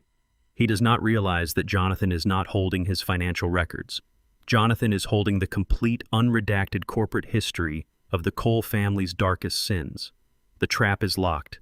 The guillotine is raised. Jonathan rests his hand on the mountain of sealed files and immediately informs Judge Vance that the documents establish a pattern of generational fraud. However, paper trails can be contested by high-priced lawyers. To save the court valuable time, Jonathan officially calls the defense's first and only witness. The heavy oak doors at the back of the courtroom swing open with a resounding thud. The entire gallery turns in unison. A man walks down the center aisle. He does not wear a tailored suit or attempt to project an air of aristocratic grace. He wears a sharp black leather jacket over a dark shirt, his face hardened by a lifetime of violence and illicit commerce. This is Hector Vargas, the chief financial enforcer for the border cartel. Connor's smug expression evaporates the exact second he recognizes the man walking toward the wooden gate. The color drains completely from his face, leaving him looking like a terrified corpse. Connor knows exactly who this man is, but he cannot fathom how I managed to bring a wanted cartel operative into a heavily guarded county courthouse. The reality is quite simple. I utilized my vast political leverage and deep-rooted federal connections to orchestrate a highly classified deal. I bypassed the local jurisdiction entirely and contacted the Department of Justice. I offered them the entire Cole family money laundering network on a silver platter. In exchange, I secured absolute ironclad federal immunity for Hector Vargas. I essentially bought a cartel enforcer's freedom just so he could sit in that chair and personally dismantle Connor's fabricated reality. Vargas steps up to the witness stand with the calm, predatory confidence of a man who no longer has anything to hide. He places his right hand on the Bible, swears the oath, and sits down. The silence in the room is suffocating. Judge Vance glares down at the witness, clearly unsettled by the drastic shift in the trial's momentum. Jonathan approaches the podium, unbuttons his jacket, and asks Vargas to state his profession for the public record. Vargas leans into the microphone and introduces himself as an independent debt collector. Jonathan asks Vargas to detail his specific business relationship with Connor Cole. Vargas speaks with brutal, unvarnished honesty. He testifies that Connor accrued a massive 7-figure gambling and smuggling debt over the course of 3 years. When the cartel demanded immediate repayment, Connor claimed he had secured a permanent, highly lucrative solution. Jonathan asks Vargas to provide the court with the exact nature of this solution. Vargas reaches into his leather jacket and produces a small encrypted USB drive. He requests permission to submit a digital audio recording into evidence. Sterling leaps to his feet, shouting frantic objections, desperately trying to block the evidence. Jonathan calmly counters that the recording falls under the federal immunity agreement and is a direct verified communication regarding the plaintiff's financial standing. Judge Vance, acutely aware of the federal agents standing at the back of the courtroom monitoring the immunity deal, reluctantly overrules the objection. A court technician takes the USB drive and plugs it directly into the central audio system. A sharp crackle of static fills the tense room, followed immediately by the unmistakable, arrogant voice of Connor Cole. The recording captures a clandestine meeting between Connor and Vargas in a dingy warehouse exactly 1 week before the wedding. The entire gallery holds its breath as Connor's digitized voice echoes off the marble walls. He is not negotiating a payment plan. He is actively soliciting cartel resources to orchestrate a fatal car accident for his soon-to-be wife. Connor explicitly details the timeline, demanding the hit take place on a treacherous coastal highway immediately following their honeymoon. He coldly explains that he secretly purchased a $10 million life insurance policy on Kendra, naming himself as the sole beneficiary. He promises Vargas that the insurance payout will cover his entire illicit debt with interest, provided the cartel ensures the crash looks like a tragic, unavoidable mechanical failure. The sheer sociopathic calculation in his voice is horrifying. He speaks about Kendra's impending death with the casual, detached tone of a man ordering a routine business transaction. He discusses the specific blind curves on the highway and the lack of guardrails ensuring maximum lethality. The recording plays for 3 agonizing minutes, laying bare the absolute depravity of his soul. He never loved her. He merely viewed her execution as a lucrative exit strategy. The audio file ends with a sharp click, leaving a heavy, toxic silence hovering over the courtroom. For 5 agonizing seconds, no one moves or breathes. Then, absolute pandemonium breaks out. The gallery erupts into a deafening roar of outrage and shock. The journalists sitting in the front rows frantically shout questions, typing wildly on their laptops and whispering urgently into their phones. The carefully constructed narrative of the innocent, heartbroken husband shatters into a million irreparable pieces. Connor realizes his entire life is effectively over. He leaps to his feet, kicking his heavy wooden chair backward. The chair crashes to the floor as Connor points a trembling finger at the witness stand. He screams at the top of his lungs, his voice cracking with sheer, unadulterated panic. He yells that the audio is completely fabricated. He shrieks that I used my limitless corporate wealth to hire elite tech firms to generate a malicious AI deepfake.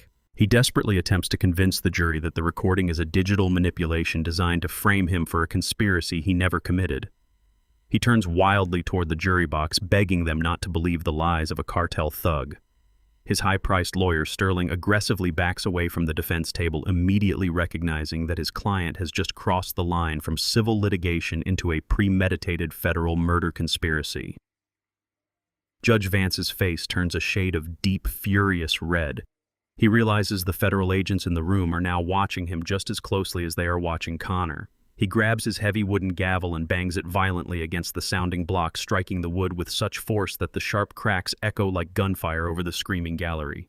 He demands order in the court, his voice booming through the microphone, but the chaos is entirely uncontrollable.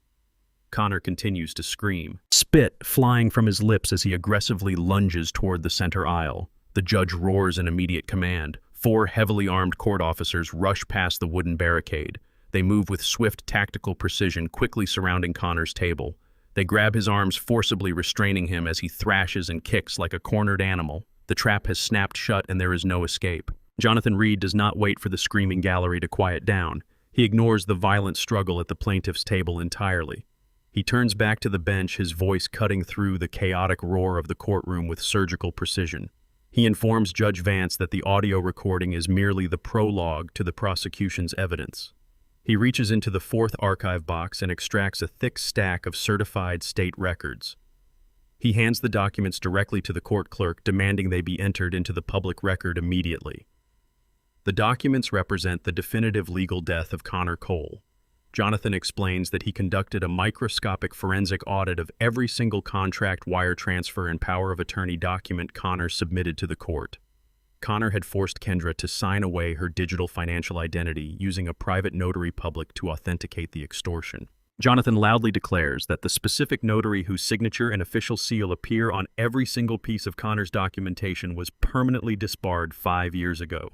He presents the state board's disciplinary ruling, proving the notary lost his license for participating in a massive real estate fraud syndicate. The man possesses zero legal authority to authenticate a parking ticket, let alone a multi-million-dollar asset transfer or a life insurance policy. Every single document Connor used to seize Kendra's trust fund, file this lawsuit, and establish his marital authority is entirely fraudulent. They are legally void, worthless pieces of paper. Connor stops thrashing against the court officers. The sheer magnitude of his miscalculation freezes the blood in his veins. His entire extortion scheme relied on weaponizing the legal system, and Jonathan just ripped the foundation out from under his feet. Connor's high-priced litigator, Sterling, takes one look at the certified state records. Sterling does not offer an objection. He does not attempt to defend his client. He silently closes his leather briefcase, steps away from the plaintiff's table, and rapidly walks out of the courtroom to avoid the impending federal fallout. Connor is left completely isolated, staring at the useless documents that have just sealed his absolute destruction. Judge Harrison Vance stares at the disbarment records. The heavy sweat beading on his forehead betrays his internal panic. He looks toward the back of the courtroom, locking eyes with the federal agents standing silently by the oak doors. Vance realizes instantly that the Cole family empire is dead. He knows the federal government is watching his every move, ready to indict anyone attempting to protect William Cole's legacy. Vance possesses the survival instincts of a career political opportunist. He immediately chooses to sacrifice Connor to save his own judicial skin. He violently slams his gavel against the block, demanding absolute silence. The courtroom instantly quiets down. Vance declares that the civil lawsuit filed by Connor Cole is based entirely on fraudulent documentation and deliberate perjury. He loudly dismisses the case with prejudice, ensuring Connor can never file a similar claim again. He does not stop there. Vance reaches for a document pre-drafted by Jonathan and immediately signs a bench warrant. The heavy wooden doors at the back of the courtroom swing open completely. 4 federal marshals clad in dark tactical suits march down the center aisle with heavy synchronized steps. They do not ask Connor to stand. They grab him by the shoulders and violently force his arms behind his back. The sharp metallic click of heavy steel handcuffs echoes through the silent gallery. The lead marshal reads Connor his rights in a booming, authoritative voice. He formally charges Connor Cole with conspiracy to commit murder, wire fraud, and aggravated extortion.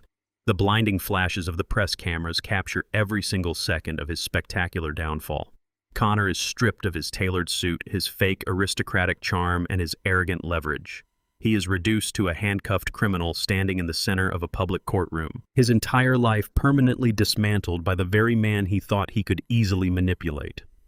I remain seated at the defense table, my face completely devoid of emotion as the marshals secure their grip on his arms.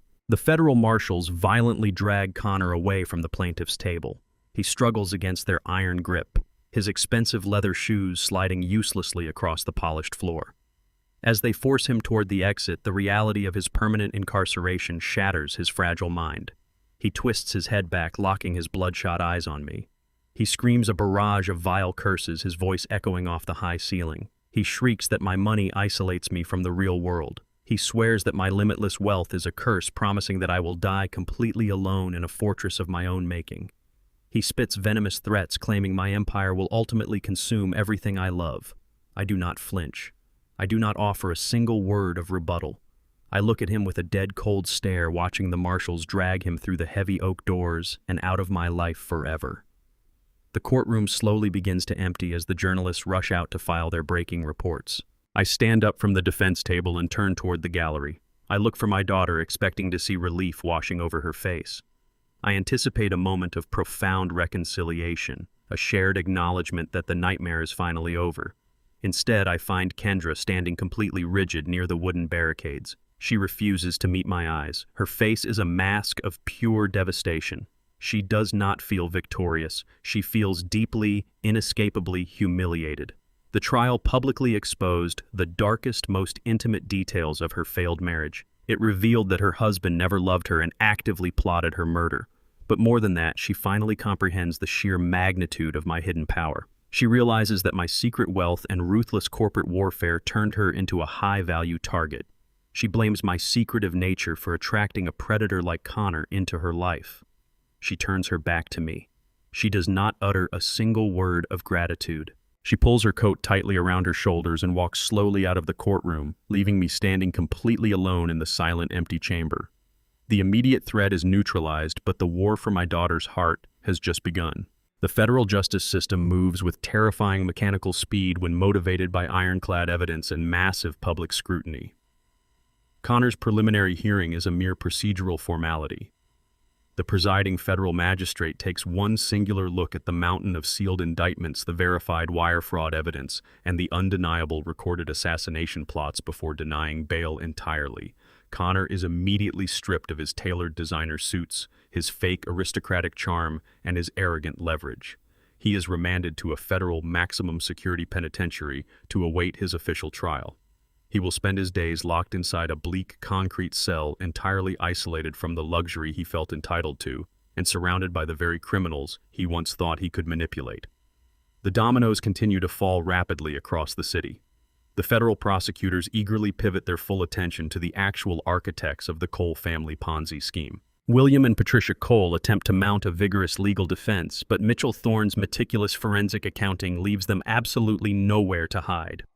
Faced with the absolute certainty of spending the rest of their natural lives rotting behind bars, their high-priced defense attorneys broker a desperate, humiliating plea deal. William and Patricia formally plead guilty to multiple counts of aggravated money laundering, systemic wire fraud, and massive tax evasion. The sentencing phase is broadcast across every major news network in the state. The judge hands them concurrent 10-year sentences in federal prison, permanently stripping them of every remaining asset to pay restitution to the investors they defrauded. Their sprawling historic estate is seized by the government and immediately auctioned off to the highest bidder. Their exclusive country club memberships are publicly revoked. The charity galas they once dominated scrub their names from every brass plaque and marble donor wall. The Cole dynasty is not just bankrupted, it is completely eradicated from the city's high society, leaving behind nothing but a cautionary tale of generational arrogance and spectacular ruin. The socialites who once clamored for an invitation to Patricia's lavish dinner parties now vehemently deny ever knowing them. The sheer velocity of their destruction serves as a brutal warning to the rest of the elite. I watch the news coverage from the quiet sanctuary of my office. The corporate massacre is entirely complete. The individuals who sought to destroy my daughter and humiliate my family have been reduced to mere inmate numbers in a federal database. I do not celebrate these legal victories. I have one final piece of business to conclude before I can consider this war genuinely finished. I arrange a highly restricted visitation at the Federal Detention Center holding William Cole. The facility is a bleak, imposing fortress of gray concrete and razor wire, a fitting tomb for a man who built his entire life on stolen capital. I am escorted by an armed guard into a sterile, brightly lit visitation booth. William is led into the opposite side of the reinforced glass divider. He looks aged, frail, and thoroughly broken. His expensive silk ties have been replaced by an oversized khaki jumpsuit. The arrogant sneer he wore when we first met has completely vanished, replaced by a hollow, defeated stare. He picks up the heavy black telephone receiver. I pick up mine. He does not speak. He simply waits, expecting me to gloat over his financial ruin. Instead, I reach into my breast pocket and slowly pull out a faded, heavily creased photograph. It is a picture of my late wife Evelyn, taken just days before she was brutally killed. I hold the photograph flat against the thick, smudged glass. William squints at the image. Recognition dawns slowly across his features, followed instantly by absolute paralyzing terror. I speak into the receiver with a cold, mechanical precision. I remind him of a rainy night 20 years ago. I recount the exact details of the hit and run, the destroyed luxury sedan, and the frantic cover-up orchestrated by his legal team to protect his younger brother, Arthur. I watch the remaining color drain entirely from William's face as I detail exactly how his family used dirty, stolen money to bribe the local magistrate and bury the murder investigation. He thought he had successfully outrun his past. He thought his generational wealth insulated him from the consequences of burying my wife. I look him dead in the eye and inform him of the ultimate crushing irony. 2 decades ago, he used fraudulent capital to silence the justice system and destroy my family. Today, I used completely clean, legitimate money to systematically dismantle the entire legal apparatus he relied upon, permanently burying his bloodline in a concrete cage. I tell him the ledger is finally balanced. The 20-year blood debt is paid in full. I place the receiver back on the hook, leaving him staring at Evelyn's face as I turn and walk away. The heavy iron gates of my estate slowly swing open, welcoming me back to the sprawling property I built entirely to protect my family. The gravel crunches beneath the tires of my armored vehicle, the sound echoing loudly in the suffocating silence of the grounds. The sprawling mansion stands before me, an impenetrable fortress of limitless wealth and absolute security. Yet as I walk through the massive mahogany front doors, the silence is deafening. The vibrant energy that once filled these vast hallways has been completely extinguished. I walk slowly up the grand staircase, my footsteps heavy against the polished hardwood. I push open the door to Kendra's bedroom. The space is immaculately clean and entirely devoid of life. The large closet doors stand wide open, the hangers completely bare. Her luggage is missing. Her personal photographs, her books, the small mementos she kept on her vanity are all gone. She packed her belongings and departed the estate without uttering a single word of farewell. She did not leave a forwarding address or a final text message. She simply vanished, seeking to escape the suffocating gravity of my corporate warfare and the sheer magnitude of my hidden wealth. I walk slowly toward her perfectly made bed. Resting in the exact center of the mattress is a thick manila envelope. I reach out and open the heavy clasp. It contains the official legally binding transfer documents for her $20 million trust fund. The pages are pristine. I flip to the final signature line. It remains completely blank. She refused to sign it. She walked away from the money, the security, and the legacy, choosing complete financial independence over the toxic entanglement of our family wealth. She realized that the billions of dollars surrounding her only served as a magnet for predators like Connor. She refused to be a target any longer. I stand completely alone in the center of the silent room, the unsigned document heavy in my hand. I successfully orchestrated the most ruthless financial and legal annihilation in the city's history. I avenged my wife's murder. I dismantled a corrupt dynasty. I protected my child. I won the war on every conceivable front. But as I look around the echoing empty halls of my massive estate, the brutal reality of my victory finally sets in. My home is no longer a sanctuary. It is a profoundly quiet, utterly desolate tomb. I explicitly instruct Marcus and David to stand down and remain at the fortified compound. I do not mobilize my private security detail or utilize my extensive corporate surveillance network to track her movements. This is not a tactical extraction or a hostile boardroom takeover. This is a father desperately trying to find his only child after a catastrophic family rupture.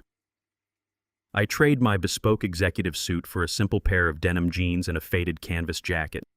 I leave the imposing armored vehicle parked in the underground garage and take an unassuming 10-year-old sedan out into the pouring afternoon rain. Finding her does not take a massive investigative effort. She left a faint digital footprint by leasing a cheap burner phone and signing a month-to-month lease under her mother's maiden name. The registered address leads me far away from the manicured lawns and gated driveways of the city's elite neighborhoods. I drive straight into the grimy, forgotten heart of the industrial district. I pull up to a dilapidated brick building heavily overshadowed by the looming smokestacks of a nearby manufacturing factory. The narrow street is lined with overflowing dumpsters, broken glass, and shattered streetlights.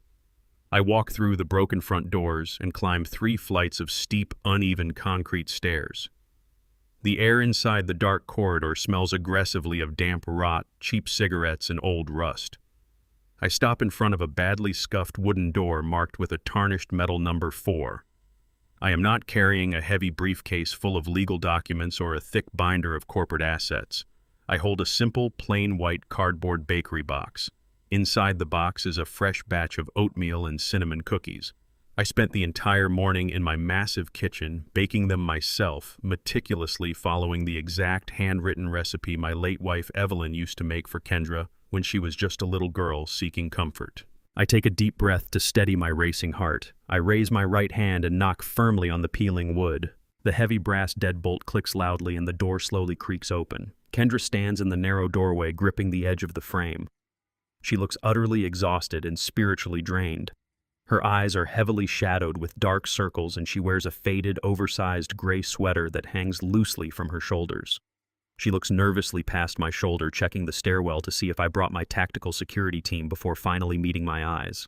She steps aside without saying a single word, allowing me to enter the cramped, freezing space. The tiny studio apartment is incredibly bleak. It lacks any real furniture or basic comforts, possessing only a thin, unmade mattress on the floor and a single flickering floor lamp casting long, distorted shadows against the bare plaster walls. I do not comment on the obvious squalor or the freezing temperature of the room. I simply lower myself down and sit directly on the cold, hard floorboards. Kendra hesitates for a long moment before sitting down across from me, pulling her knees tightly to her chest in a defensive posture. I place the white cardboard box carefully between us and gently open the lid. The sweet, familiar scent of baked cinnamon instantly fills the damp room.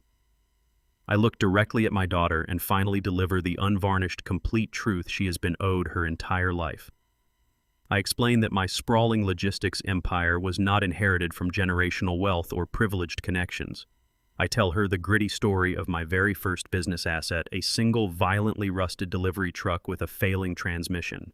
I drove that broken truck myself, running brutal 20-hour shifts across frozen highways, bleeding for every single dime to ensure she would never experience the crushing poverty I endured as a young man.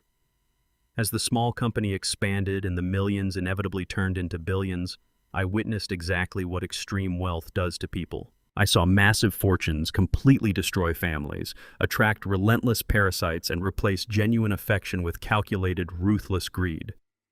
I confess that I purposefully hid my vast financial empire to build an invisible, impenetrable shield around her. I deeply wanted her to experience life as a normal person. I wanted her to forge genuine relationships based entirely on mutual respect and shared character. I desperately wanted her to be loved and valued for her brilliant mind and her kind spirit, rather than being ruthlessly hunted by predators solely for her staggering net worth. I look at her hollow eyes and admit that my absolute silence, designed to be her ultimate armor, inadvertently transformed into the exact weapon that tore her life apart. Kendra stares down at the baked goods for a long time. Her trembling hand slowly reaches out, taking a small piece. The familiar, comforting taste instantly shatters her hardened, emotional exterior. She begins to cry, bitterly heavy tears streaming down her pale cheeks and falling rapidly onto her lap. The profound emotional dam finally bursts, releasing weeks of pent-up trauma. Between her ragged, breathless sobs, she offers her own agonizing confession. She explicitly admits that her sheer desperation for high society validation completely blinded her to the ugly truth.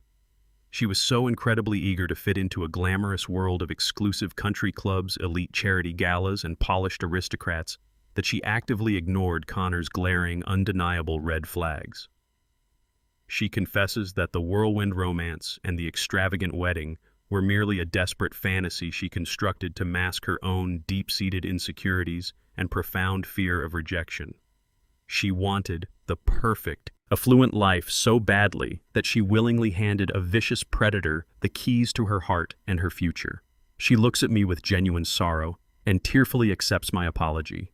She finally understands the heavy burden of my long-term deception and recognizes the fiercely protective fatherly love behind my stubborn silence. However, the peaceful resolution of our past immediately triggers a new, uncompromising boundary for our future. Kendra reaches into her worn canvas tote bag and pulls out the thick manila envelope containing the trust fund transfer. She places her hand flat against the heavy, unendorsed paperwork and slowly slides it across the bare floorboards until it rests directly against my knee. She looks at me with a newfound steely resolve radiating from her tear-stained face. She officially and permanently refuses my money. She states clearly that my hidden wealth successfully shielded her from the harsh, brutal realities of the world, but that very protection also kept her incredibly weak and painfully naive. She absolutely refuses to be defined by a massive corporate bank account she did not earn or manage. She declares that she must learn how to truly survive in the unforgiving real world without a hidden financial safety net catching her every fall. She wants to discover her own inherent value and build her own independent life from absolute zero, exactly as I did with that rusted delivery truck 25 years ago. She asks me to leave the cookies on the floor, but she firmly demands that I take my billions of dollars and walk out the door. I leave the white bakery box on the freezing floorboards and walk out the door, leaving her completely alone in the damp industrial studio. I respect her absolute demand for independence. Within 48 hours, she begins her grueling reconstruction. She walks 2 miles in the freezing rain to a massive corrugated steel logistics center. It is a Tier 3 distribution hub for industrial freight. What she does not realize is that this specific warehouse is a deep subsidiary of my own corporate empire acquired a decade ago and operating under a blind shell company. She fills out a standard employment application using her mother's maiden name, Kendra Hayes. She completely erases her affluent identity, presenting herself as a desperate applicant needing immediate manual labor. The regional supervisor hires her on the spot to fill a critical vacancy in the graveyard shift. Her new reality is brutally unforgiving. She is assigned to Sector 4, the heavy inventory sorting dock. The environment is a chaotic, deafening maze of blaring forklifts, freezing concrete floors, and towering steel racks.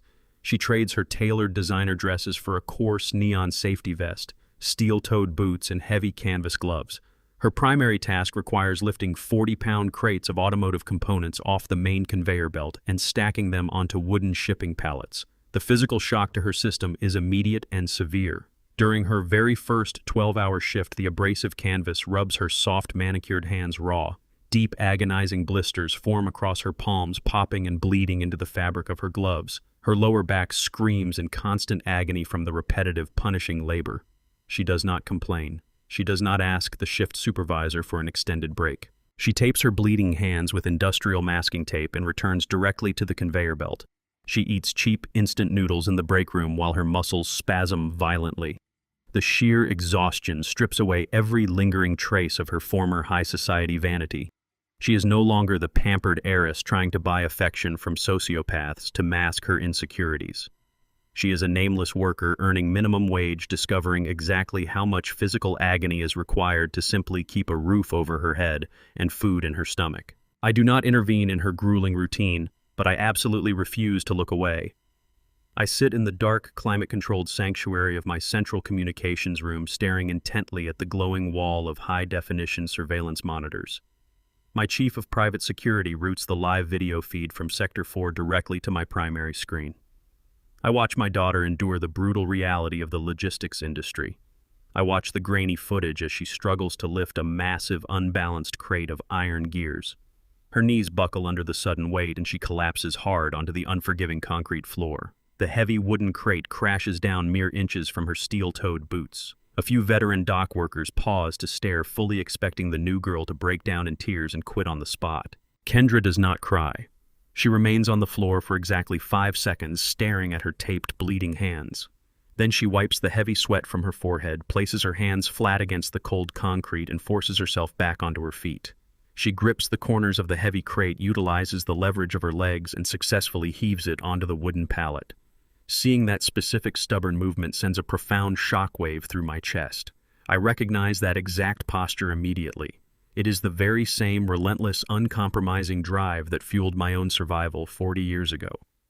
I clearly remember standing in the freezing mud of a roadside way station, my own hands bleeding profusely from replacing a blown transmission on my only delivery truck, entirely consumed by the desperate need to succeed. I wrongly thought my vast wealth had completely sheltered her from developing that vital survival instinct. I falsely believed the exclusive country clubs and the massive trust funds had made her permanently soft. The luxury did not ruin her core character, it merely put it to sleep. The extreme hardship of the warehouse floor is violently waking her up. The blisters, the exhaustion, and the relentless physical punishment are burning away the fragile, naive girl who fell for Connor's lethal manipulation. The intense heat of the industrial dock is actively forging her into a resilient, independent leader. She is finally learning the true, unvarnished value of a dollar earned through absolute personal agony. The brutal physical labor is not the only critical obstacle Kendra faces on the warehouse floor. A new localized threat quickly emerges in the form of the night shift manager, an aggressive, power-hungry man named Miller. Miller is a petty tyrant who heavily utilizes his minor corporate authority to intimidate new hires and assert total dominance over the dock workers. He immediately targets Kendra, falsely identifying her quiet demeanor and lack of complaints as inherent weakness. He begins systematically assigning her the most dangerous, physically demanding tasks in the entire warehouse. He forces her to clean the freezing loading bays during active blizzards and mandates that she manually reorganize the top-tier steel racks without proper mechanical assistance. He constantly hovers over her sorting station, shouting demeaning insults over the mechanical roar of the conveyor belts and explicitly threatening to terminate her employment if she fails to meet his impossible, arbitrary quotas. He wants to break her spirit purely for his own twisted psychological satisfaction. Late one evening, I sit in the communications room watching Miller aggressively corner Kendra near the massive freight elevators. He points a thick, accusatory finger directly in her face, screaming a barrage of verbal abuse simply because a shipping label was slightly misaligned. The live audio feed captures his vicious threats to revoke her paycheck and throw her back out onto the street. Marcus, my head of private security, stands rigidly behind my leather chair. He grips the edge of my heavy wooden desk, his knuckles turning completely white. He formally requests immediate permission to dispatch a tactical unit directly to the warehouse facility. He firmly offers to personally drag Miller out of the building and permanently end the targeted harassment. I stare at the glowing surveillance monitor, watching my daughter clench her bleeding fists as she silently absorbs the manager's venom. I slowly raise my right hand and shake my head. I explicitly order Marcus to stand down and cancel the extraction protocol. If I intervene and terminate Miller, I instantly destroy everything Kendra is fiercely trying to build. I would simply be replacing Connor's covert manipulation with my own overbearing tyrannical control, proving her worst fears completely correct. I realize that Kendra cannot rely on my invisible shield any longer. She must navigate this hostile environment and confront this aggressive predator entirely on her own terms. She must fight this specific battle alone to truly secure her lasting independence. Miller's vicious verbal assault eventually ends, leaving Kendra standing alone on the freezing concrete floor of the loading dock. She unclenches her bleeding fists, picks up the heavy roll of packing tape, and returns directly to the sorting line. She does not quit, nor does she shed a single tear of frustration. Instead, she fundamentally changes her tactical approach to survival. She realizes that enduring the brutal environment of the warehouse requires far more than just sheer physical stamina. It requires the sharp analytical intellect she spent years cultivating. Beneath the grease-stained neon safety vest and the layer of industrial grime, she possesses a master's degree in supply chain logistics. She begins to quietly and methodically observe the precise mechanical rhythm of the loading dock. She spots blatant procedural anomalies hidden within the daily chaos. Massive wooden pallets loaded with high-value industrial microchips and sensitive navigational components are routinely flagged by Miller as severely damaged in transit. Yet Kendra watches as those exact same pallets are carefully loaded onto unmarked secondary transport trucks under the cover of deep darkness. She waits patiently until the grueling 12-hour graveyard shift officially concludes. While the exhausted dock workers shuffle out to the bleak parking lot, she slips undetected into the empty dispatch office. She sits at the primary logistics terminal and immediately bypasses the warehouse's outdated security firewall using a backdoor administrative code. She begins a meticulous microscopic cross-reference of the regional shipping manifests against the time-stamped security camera footage. She isolates the ghost shipments one by one.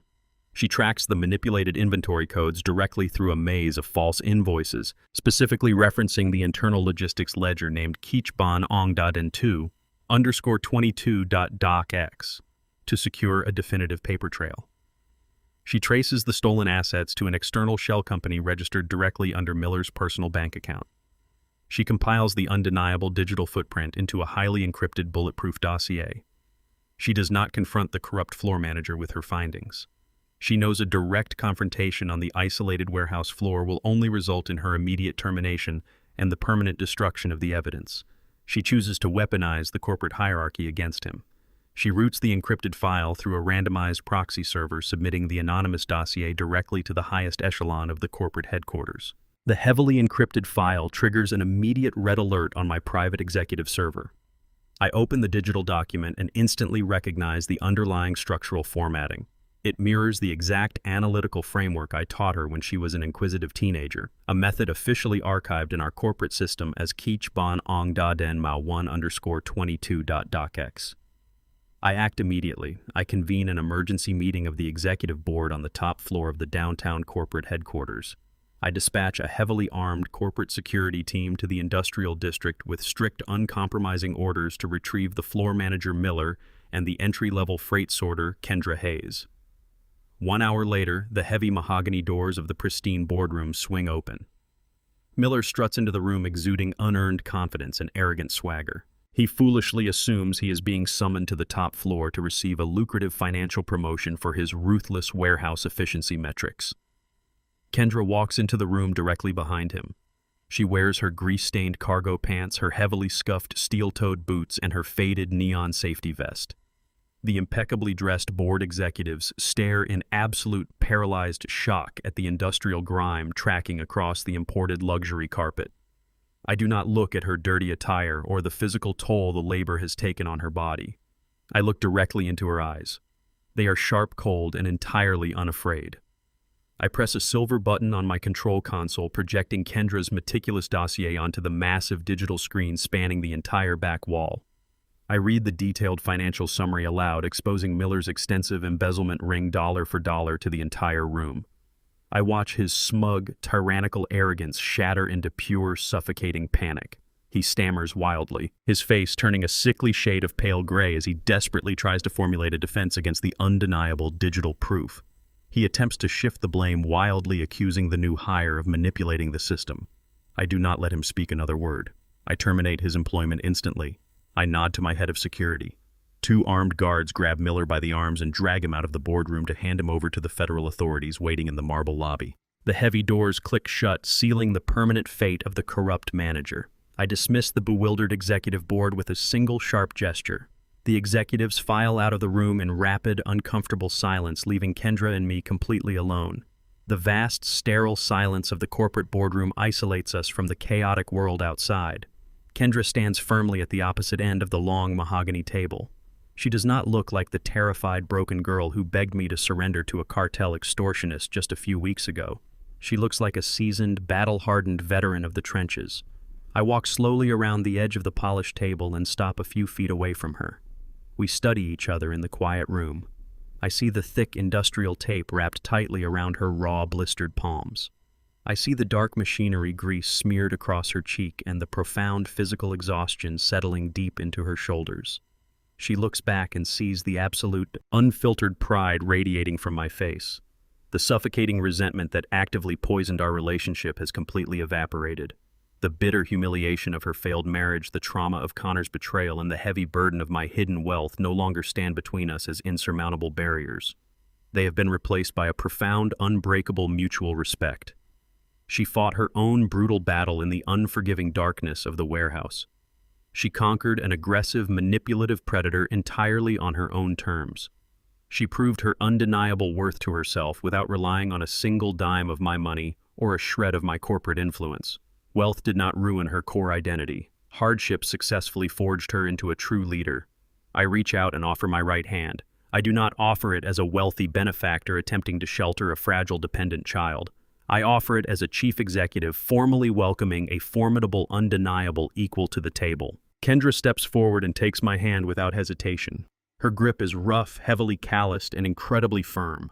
The fractured father-daughter bond is seamlessly forged anew, instantly becoming infinitely stronger than any financial trust fund could ever manufacture. 6 months have passed since the courtroom doors slammed shut on Connor Cole and his corrupt dynasty. The relentless media circus has completely faded, replaced by the quiet, steady rhythm of genuine recovery. The sprawling estate, once a desolate tomb of echoing silence, now radiates a profound living warmth. I am hosting a highly exclusive private dinner in the main dining hall. The long mahogany table, previously reserved for calculating board members and superficial high society galas, is remarkably intimate tonight. I have stripped away the crystal chandeliers and the pretentious caterers. There are no socialites desperately seeking financial validation. There are no fake smiles masking venomous intentions. The only people sitting at my table are the individuals who proved their absolute loyalty in the trenches of our darkest hour. Kendra sits to my right. She no longer wears the heavy designer gowns of a captive heiress. She wears a simple tailored suit, exuding the undeniable confidence of a woman who clawed her way up from the freezing warehouse floor. Jonathan Reed sits across from her, his sharp legal mind temporarily at rest as he enjoys a rare moment of peace. Next to him is Mitchell Thorne, the forensic accountant whose meticulous brilliance dismantled the Cole family's decades of fraud. We do not discuss the prison sentences. We do not mention Connor's name. That parasitic chapter of our lives is permanently closed. Instead, we discuss logistics expansion, upcoming warehouse safety protocols, and Kendra's newly proposed employee education initiatives. She speaks with absolute authority, breaking down supply chain metrics with a surgical precision that leaves even Mitchell nodding in deep professional respect. I watch her command the room. She has seamlessly integrated the brutal lessons of the industrial district with the high-level strategy of the boardroom. She is not merely an heir waiting for a handover. She is a formidable executive actively reshaping the empire. The dinner flows with an effortless, honest camaraderie. We share stories of our earliest, most disastrous business mistakes, finding genuine humor in our past failures. The clinking of silverware and the sound of authentic laughter bounce off the high walls, actively purging the last lingering shadows of deception from my home. We are no longer just a legal defense team or a fractured family. We are an unbreakable unit forged in the absolute hottest fires of betrayal. Real allies, real family. The evening winds down and a comfortable, heavy contentment settles over the dining room. Jonathan and Mitchell push their plates back, engaging in a light-hearted debate about corporate tax codes. I stand up from the head of the table and walk purposefully into the massive kitchen. I do not summon the private chef. I return a few moments later carrying a simple single-tier vanilla cake resting on a plain white ceramic platter. It is not an extravagant, towering confection designed to impress wealthy guests. It is the exact, unpretentious recipe my late wife Evelyn used to bake every single year for Kendra's childhood birthdays. The sweet, unmistakable aroma of real vanilla bean and buttercream instantly shifts the atmosphere in the room. I set the platter down in the center of the mahogany table. The conversation halts. I pick up a silver knife, cut a perfectly clean slice, and place it directly onto Kendra's plate. She stops talking. She stares down at the thick, uneven layer of white frosting. For a long, suspended second, the heavy weight of the past 20 years hovers in the quiet space between us. She remembers the mountain cabin. She remembers the frozen concrete floor of the subsidiary warehouse. She remembers the blistering agony of her taped hands and the bitter betrayal of a man who plotted to murder her for insurance money. I watch her eyes closely, completely prepared for a sudden wave of residual trauma. Instead, the tension shatters. Kendra looks up from the vanilla frosting and meets my gaze. A bright, undeniable spark of pure joy ignites in her eyes. She throws her head back and laughs. It is a genuine, resonant, entirely healing laugh that fills every corner of the vast room. She reaches out boldly, swiping her index finger directly through the center of the pristine buttercream. She leans across the polished mahogany table and dabs the thick frosting squarely onto the tip of my nose. Jonathan chuckles into his water glass. Mitchell grins broadly, shaking his head at the sudden breach of absolute executive decorum. I freeze for a fraction of a second, completely disarmed by the sudden childish gesture. Then a deep, rumbling laugh escapes my own chest. The impenetrable armor I wore for decades to survive the ruthless corporate underworld finally dissolves. In this singular, ordinary moment, the billionaire vanishes entirely, leaving only a father sharing dessert with his daughter. I sit back in my heavy leather chair, feeling the cool smudge of vanilla frosting on my skin. I smile, looking around the brightly lit dining room. I look at Jonathan, at Mitchell, and finally at Kendra, whose face is positively glowing with unrestrained happiness. In this profound tranquility, I suddenly realize the absolute, undeniable definition of true power. True power is never about crushing your enemies with deafening noise, public fury, or erratic displays of wealth. It is never about screaming in a courtroom or throwing your financial weight against the barricades of civil society. True power is possessing the supreme, unbreakable patience to step aside and let ungrateful parasites completely destroy themselves. It is the calculated discipline to withhold your vast resources until the exact moment the trap snaps shut. Power is maintaining absolute silence when the world demands a desperate reaction. It is the quiet, immovable resolve to protect your personal dignity in the face of utter public humiliation. Connor Cole and his corrupt bloodline fundamentally miscalculated my silence. They viewed my cheap suit, my quiet demeanor, and my refusal to engage in petty squabbles as distinct evidence of weakness. They assumed my wealth was an inheritance to be stolen rather than a heavily fortified weapon I forged with my own bleeding hands. They made the fatal error of believing they could orchestrate a tragedy and walk away entirely unscathed.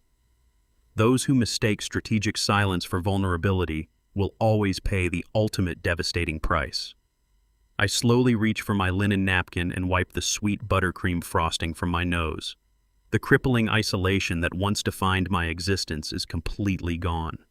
The suffocating ghost of Connor's betrayal has been permanently eradicated from our lives. The 20-year blood debt regarding Evelyn's tragic death is definitively settled, buried beneath the very concrete of the federal penitentiary.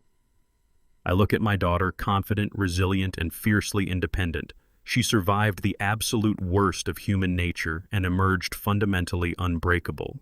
The vast, sprawling estate surrounding us is no longer a silent, echoing tomb. It is a living, breathing sanctuary filled with authentic light and genuine purpose. The war is officially over. My life's work is finally justified. My family is unequivocally safe. My legacy is absolutely secure. True wealth cannot shield us from the harsh realities of human nature. It often attracts the very predators we seek to avoid. While maternal instinct desires to build impenetrable walls around innocent children, overprotection breeds dangerous vulnerability. This ultimate realization proves that character is never inherited through bank accounts or trust funds. It must be forged in the fires of personal struggle, failure, and independent survival. Money provides comfort, but it strips away the profound resilience required to truly navigate life. Real independence demands walking away from unearned safety to discover your own inherent strength and lasting personal intrinsic value. If you enjoyed this dramatic transformation, subscribe to our channel and drop a comment below sharing your thoughts on Kendra's bold decision to start from zero.